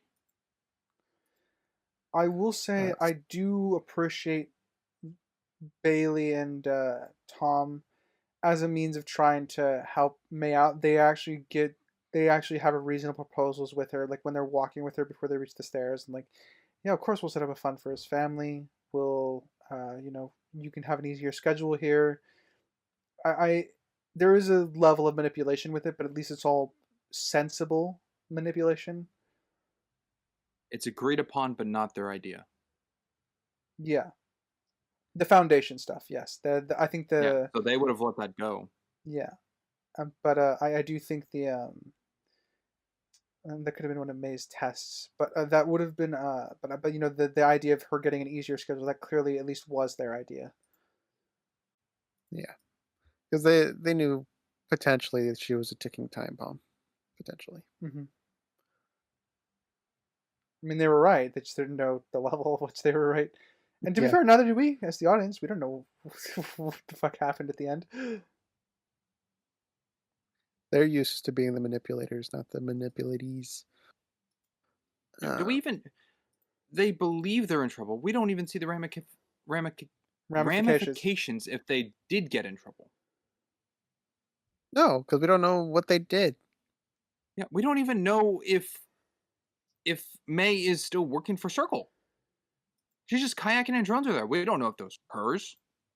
She feels like she's running the company now because she said she's running the company. Shrug. She That's said not that how as it an works idea when legally, walking out but the door. yeah, that's not how it works legally, of course. But Yeah, she's it's an the idea of what she impression. wants to achieve. We don't know if she achieved it. Yeah. My favorite shot of the film, they go in a positive direction, would probably be the phones lighting up. Uh, I thought that Oh, looked to pretty give the nice. glow. Yeah, Yeah, that was pretty cool. kind of looked like stars, and then it started illuminating the room a bit to where you could see her there. It was nice. It's it's a nice looking shot. It is interesting that these phones the Circle has, their their flashlight setting is the brightness of the home screen, but set to one light. One light. Well, all the screens are this blue coloring. It's not like someone's like on the Circle or on YouTube or something with their brightness turned up. They're not just turning on their phone flashlight Okay, feature, I which see is what you weird. mean. That, Yeah, that it's a uniform that it's a they uniform are at solitude. a So if you turn set, your flashlight on your phone, your whole screen goes white, kind of thing. and it's a set brightness too. They all have the same level of brightness Yeah, because everyone has their phones different. But that's all nitpicky. Yeah. it's just something in world of like their development of their technology. How are notes looking? I am out actually because we've talked on all the other things that someone else has touched. So I'm skimming. Just keep scamming.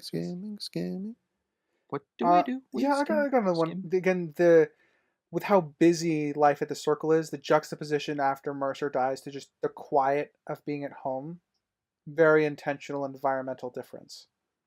Yeah, I would say so.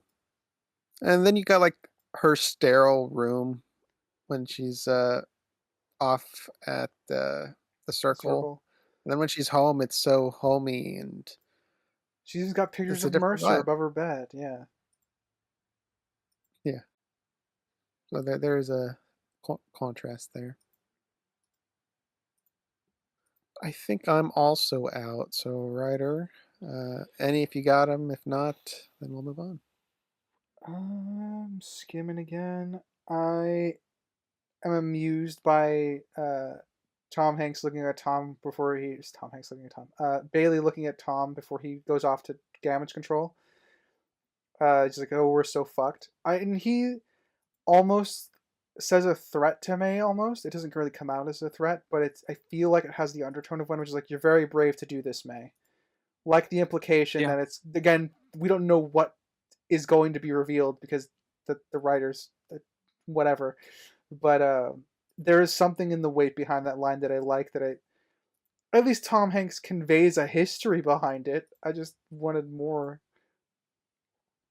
You know what they could have Yeah. done if they really wanted to? Anything. Give us a text crawl at the end.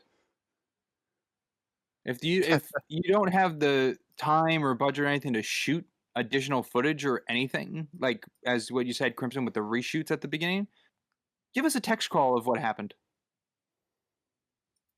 That would feel kind of cheap. It would be awful, but it's But something. something's better than It would nothing, I give us guess.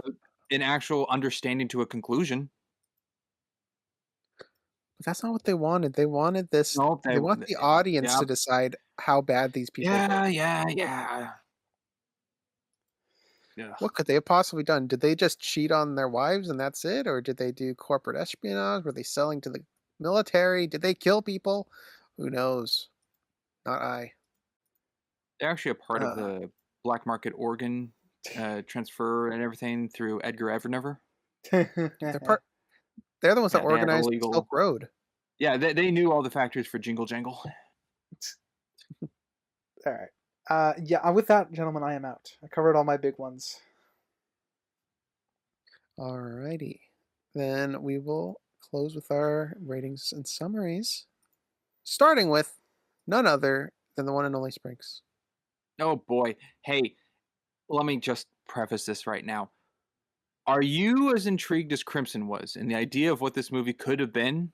And then you finished the movie and you went, oh man, well, hey, if you were enticed by the name, the circle, and you're like, ooh, what is that about? I'm interested in that. My recommendation for you is go watch the movie Circle. Just Circle. Oh, that's a great movie. If you were enticed by the situation at hand, this whole technological thing, I recommend watching The Truman Show. Ooh, The Truman Show is good too, I suppose. Yeah, that works. But like this technology and how popularity and peers really affect on you and how it changes your outcome of life and everything. Go watch the episode 1 of season 3 of Black Mirror called Nosedive, starring Bryce Dallas Howard. I think it does it much better. Yeah, I also recommend Minority Report as well. Ooh, Minority Report for the whole sequence of the soul search. Yeah, if you're interested in like catching criminals situation and all eyes around, Minority Report, that's a good example. Yeah, things better than this.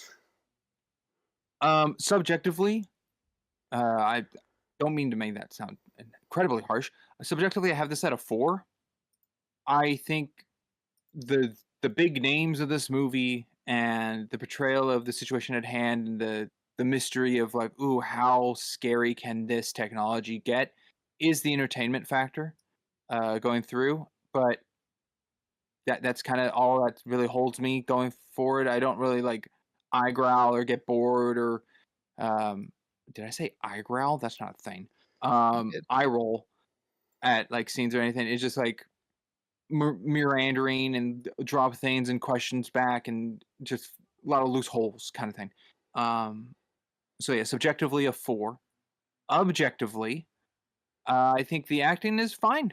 Everyone I think does a fine job. No one's really like that role was made for them, but I don't think anyone's. The only bad one to me really is Mercer. I think that's a bad acting from that guy, and I don't know who that guy is. But everyone else, with what they're given, think to do pretty much the best they can.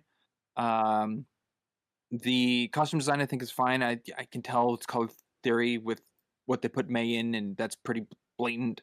But that's fine.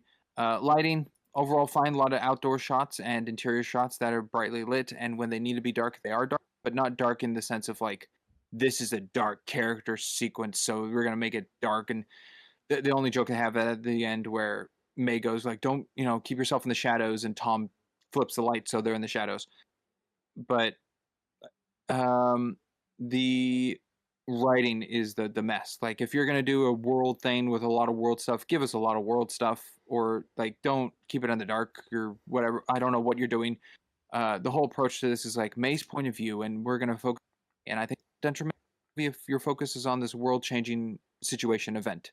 And if it's not, and you really do want to focus on the May thing, then write out those world-changing things around May. Sure, they're going on, and we know the circle at hand, but don't do it in the perceived way of May being our main character, because then it just puts questions on the audience, and that's a detriment to its writing. Ty is a character that you're like, okay, I understand why he's in this movie. He's not a removable character, but he's there more of a tool for May to know something to do for the end and the means of that. It would have been cool if she never got Ty's name, and then rather than doing Mercer for the soul search, they do Ty for the search, and then she knows, oh my gosh, that was Ty, and then trying to break aid with him to Mercer maybe being a third choice, saying like, oh, can we do it even bigger and better and do it in 5 minutes and they get Mercer? That way she can build off of Ty of like realizing her mistakes of the world rather than her parents, where it was a one thing being like, oh, abolish planes sentence metaphor thing. Like, just like all these things to the writing, they're like, I feel like writer can pinpoint that more stronger than I can. Camera work, fine, very flowy. Camera moves a lot. Like during the presentations, it's moving left to right in pans and back and forth, and that was, I don't know if it was needed. It was fine. It just showed movement a lot with stationary things in the frame. CGI usage, when it popped up, it was a little low budget looking, but it was very far shots, so nothing like in your face that looked bad. Editing, I think, is fine. I guess it's kind of CGI, but the overlay stuff of like the text on screen, I think that looked pretty good. Of like all the messages coming through for the Lime stuff, of everything May's seen, and it is kind of odd that when she's on her computer and we see it, it's mirrored. So it's like from her perspective reading it, but us to the audience, it's mirrored, so it's facing that way versus us reading it. Yet when she's live streaming, those aren't mirrored; those are onto us. But it wouldn't be in a perspective where May could read those. So that was a little back and forth. But there are two different, I guess, systems at the time. So I'll let that pass. Overall, I was really bouncing between things, and uh, I think I'm comfortable giving this a 6.5, which I know sounds a little high, but overall, like all the things in the film, that I think there's a little more good in the well-made overall of the movie than there is bad. Roger Dodger. I will go next. I will start with my objective this time. They fumbled big time. This is a horrible ending, not only subjectively but objectively. They have this build up of the entire movie being about privacy and secrets and all that, and the ending is the big bad guys, the corporate jerks, their secrets getting revealed. Problem is, we don't know what they are. Nobody does. It could be something minute, could be something huge. It's not revealed.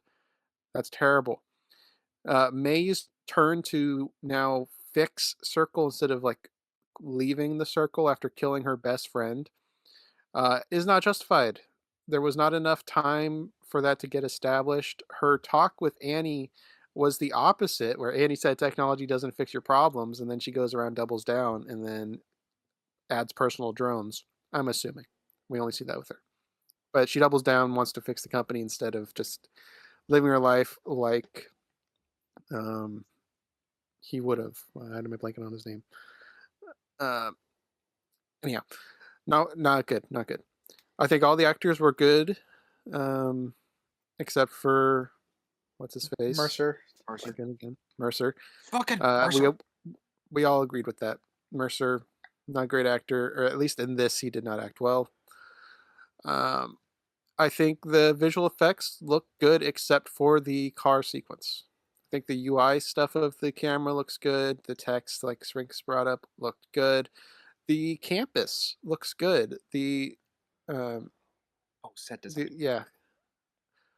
Well, I mean, the actual campus itself was CG background. The close-up stuff of them walking on the paths is real, but the background of the buildings is fake. Um, Found that out in the fact finding. So that looked good, believable. It doesn't stand out as like, oh, that's a fake building back there. It looks good. The music doesn't stand out too much, but it's better than Apollo 13. That's going to be my baseline now is Apollo 13. uh, it is distinct enough, and it fits the tone of the corporation. There's some whimsical sounds, but there's also more of a grounded undertone to it for the corporate side of things. Not that I dive too much into music around here. And we just talked about inconsistencies with how the cameras operate because they don't establish it. The timer on it doesn't, for me, because we did differ on it. I think the timers don't work in this, both for the characters and just the world wouldn't. That type of device wouldn't operate on a timer system. It would be a manual thing.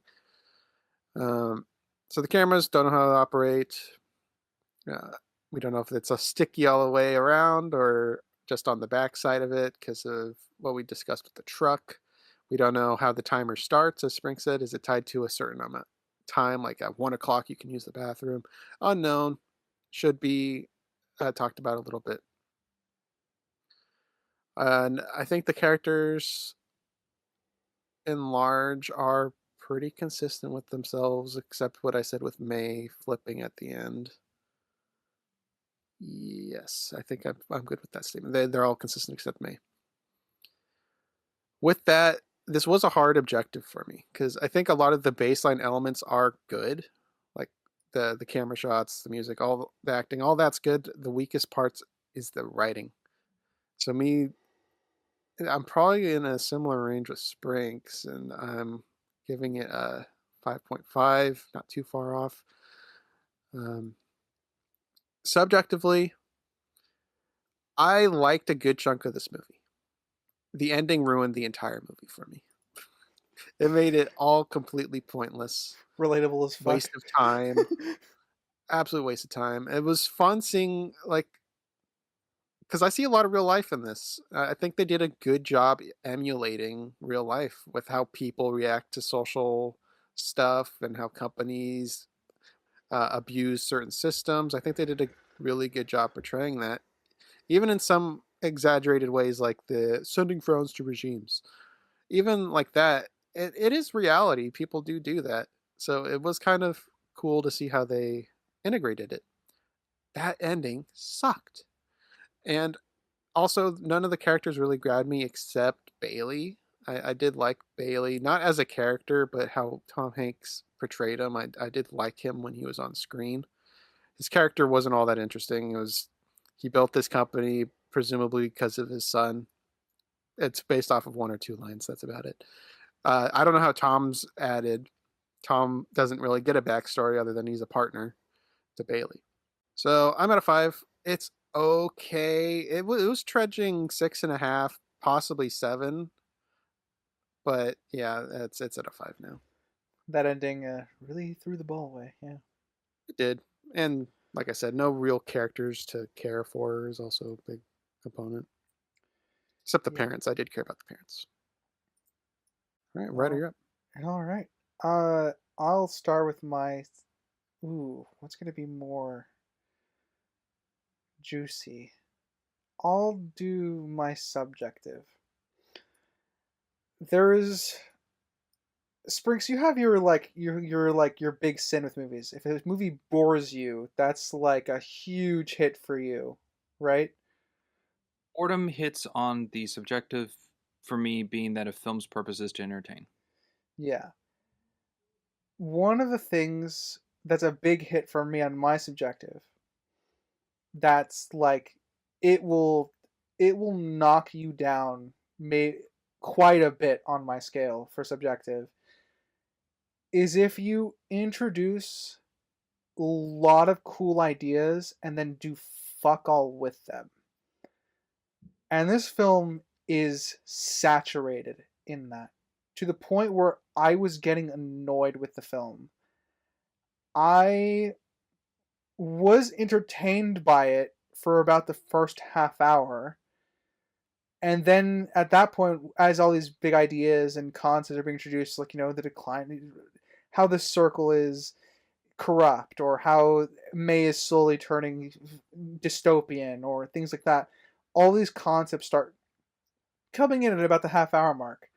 And from then on, that's when some of the annoyances really started to kick in for me. I'm not really attached to any of the characters. I like the concept of Mercer, but again, it's poorly acted, so I couldn't bring myself to care. I think my favorite character ended up being Annie, because she has at least something I can trace through the film, even if I have to infer half of it. But the biggest thing for me in this film is it was awful waste of my time. It was an awful waste of good concepts. It was an awful waste of potential. And I think that grinds at my gears even more so than boredom, because boredom tends to make me feel a little more neutral. That's where Sprinks and I tend to defer. Because if I'm personally bored with it, that doesn't necessarily mean other people aren't bored with it. That's kind of how I view that. But if I'm sitting through something that's wasted potential for me personally, that's really where it comes in. I was, at the first half hour of the film, I was probably at a 6 or 7. By the end, I was bouncing between a 2 and a 3, subjectively. I'm never going to go watch this movie again. I'm not going to recommend it to people. Spriggs and I listed off things to recommend instead of watching this. There's Which so revolve much around the same concepts. Yeah, recommendations that revolve around the same concept. There's so much out there to sink your teeth into that has so much more to say about the concepts this film is playing around with.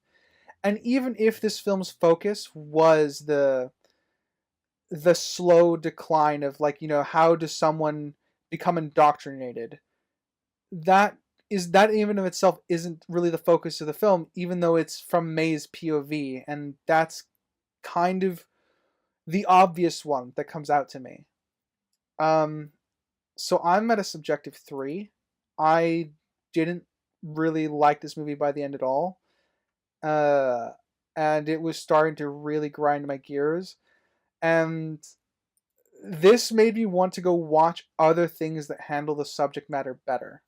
So that's where I'm at with this film. Objectively, oh, good googly moogly. World building has a lot of interesting concepts.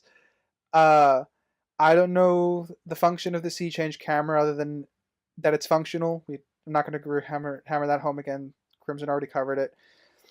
Soul Search, again, wasted potential to be found in it. Works fine in theory. I can track some of the things going on in the world behind the characters, with the senator, what Annie's job is. I'm not sure what broke her. I would like some more explanation on that. The slow rise of dystopianism and the film not really addressing it. So it's not that the world building's absent.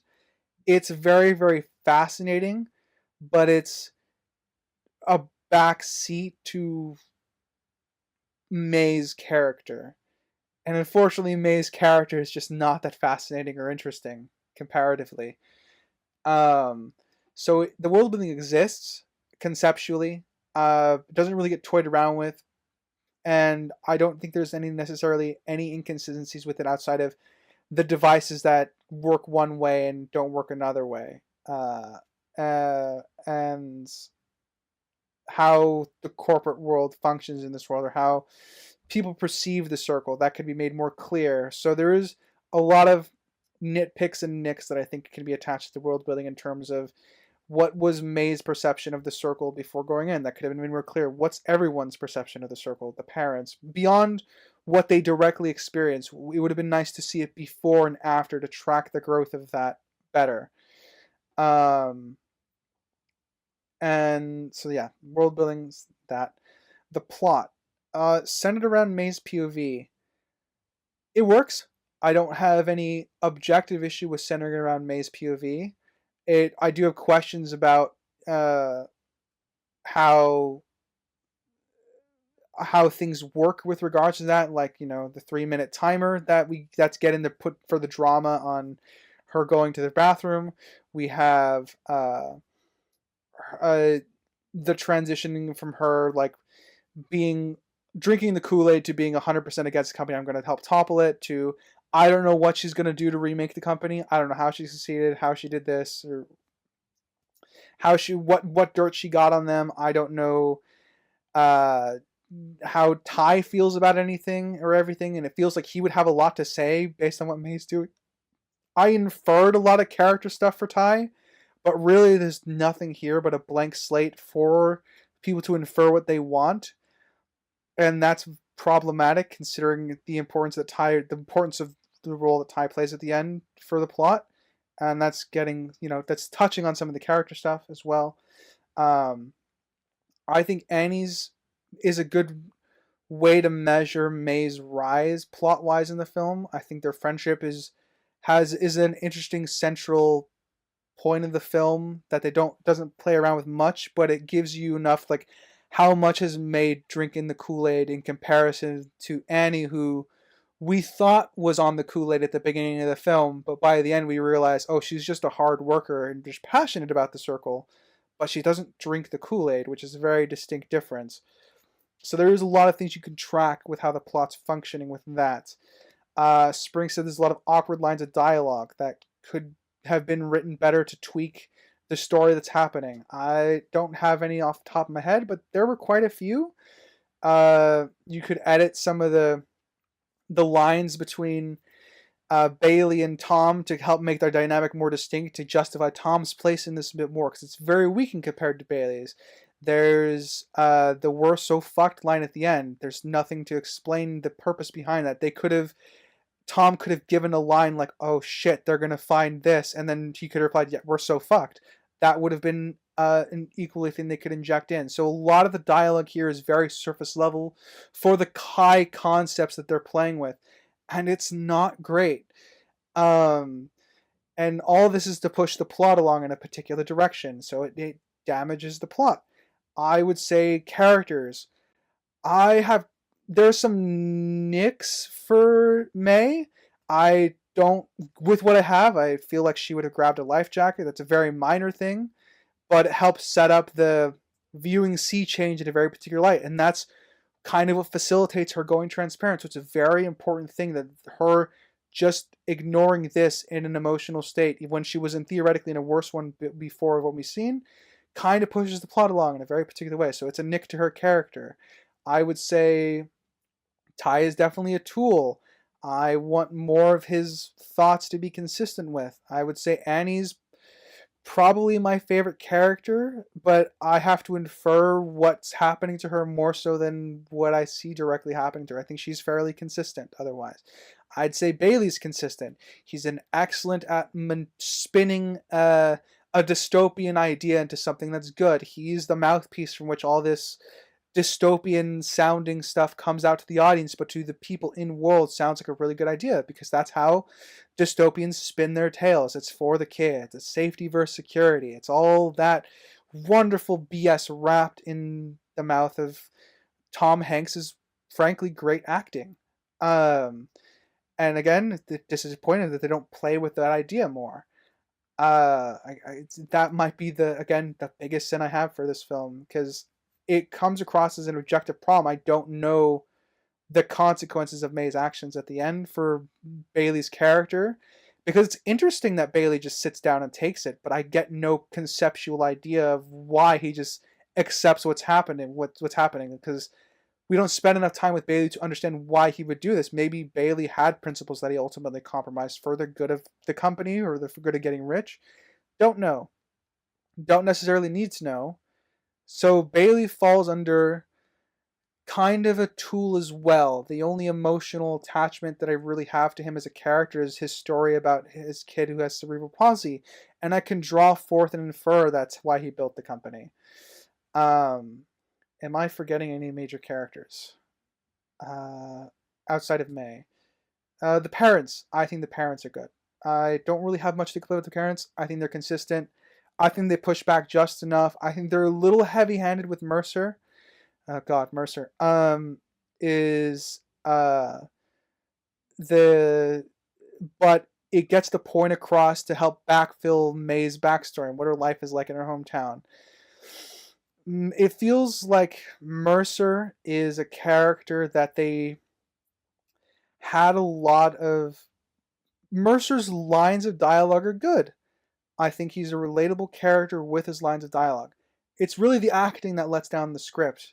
And this is one of those times where I almost wish that I included acting a part of my objective scale. But I don't. So the script is good for Mercer. There are tweaks I would make. I think what he's saying could be emotionally resonant, but it is heavily bogged down by the delivery. I would say May's consistent outside of the thing I brought up at the end, and then the inconsistency with Annie's conversation with the life jacket. That's the inconsistency that I was brought up earlier. But conversation with Annie, incongruent with her conclusion. I need more of her journey as to why she got here, because as far as I understand at the end, her point is they're going to make everything transparent, even more so than what it already is. So there was never a point that you would have to chase someone down. That's her doubling down on the tech bit. I don't understand why. I don't get the motivation of the character, but that's that. So, with all that said, I didn't actually write down my rating for this film before the podcast because my range was too wide for me to bother wanting to write it down because I was bouncing between a 3 and a 6, which is fairly big range. Having gone over the course of the podcast, I think I'm at an objective 4. I think saving grace for this, keeping it in the average range, is probably the characters mostly being consistent. They're used to drive the plot forward, but a lot of other things and nicks into the characters and problems with a lot of other things I think drag it down. I might move this up to a 4.5 on the recap, but as of right now, I think I'm at a 4. Alrighty then. That would be the conclusion of The Circle. An interesting film for the Tom Hanks season. Yeah, I'm happy I watched it, but I'm never going to watch it again. Yeah, I'm kind of in the same boat. I don't need to watch this movie again. I can survive watching it again. I just won't seek it. I guess anything else? You won't soul search it, is what you were saying? Yes, I won't soul search it. Well, from the season so far, I can tell if something hurts writer in some way, he becomes a lot more vocal. Yeah. I mean, this is okay. I mean, I'll get into a little bit more in the recap. You can ask me, but I get more vocal when I see wasted potential because like because for this one, the wasted potential seems so obvious to me as a writer. That's so yeah. It does hurt me a little bit. He's just like May. That was her answer during the interview. Was wasted potential. Yeah, I believe in the perfectibility of stories. God damn it. Well, only thing I have to add, which it's interesting how this all lined up, that Crimson was very giddy to watch this movie, and was very excited to finally get to watch this movie, and very interesting to see what it came out of. But next week, I believe writer's very excited for next week's, and then the following week after that, I'm excited. Whoa! So we have like 3, where we all have like our approach on what we're excited for. Yeah, I'd say. I'd say, and I agree. I guess with that, gentlemen, shall I read us out, or do you have any final thoughts? All right. Thank you, audience, for listening, whether it be Spotify, Amazon, Castbox, Goodpods, iHeartRadio, Pocket Cast, and Samsung. And if you had to be on our visual side of things, watching our PNG Tuber slideshow, be it YouTube, Rumble, or frickin' Spotify, please feel free to like, comment, subscribe everywhere. Tell us how much you hate our opinions or how much you love them. And as always, I've been a Geeky Writer, I'm Crimson Maroon. And I'm Sprinks. and we will catch you next time. Later, everybody. Bye. Toodaloo.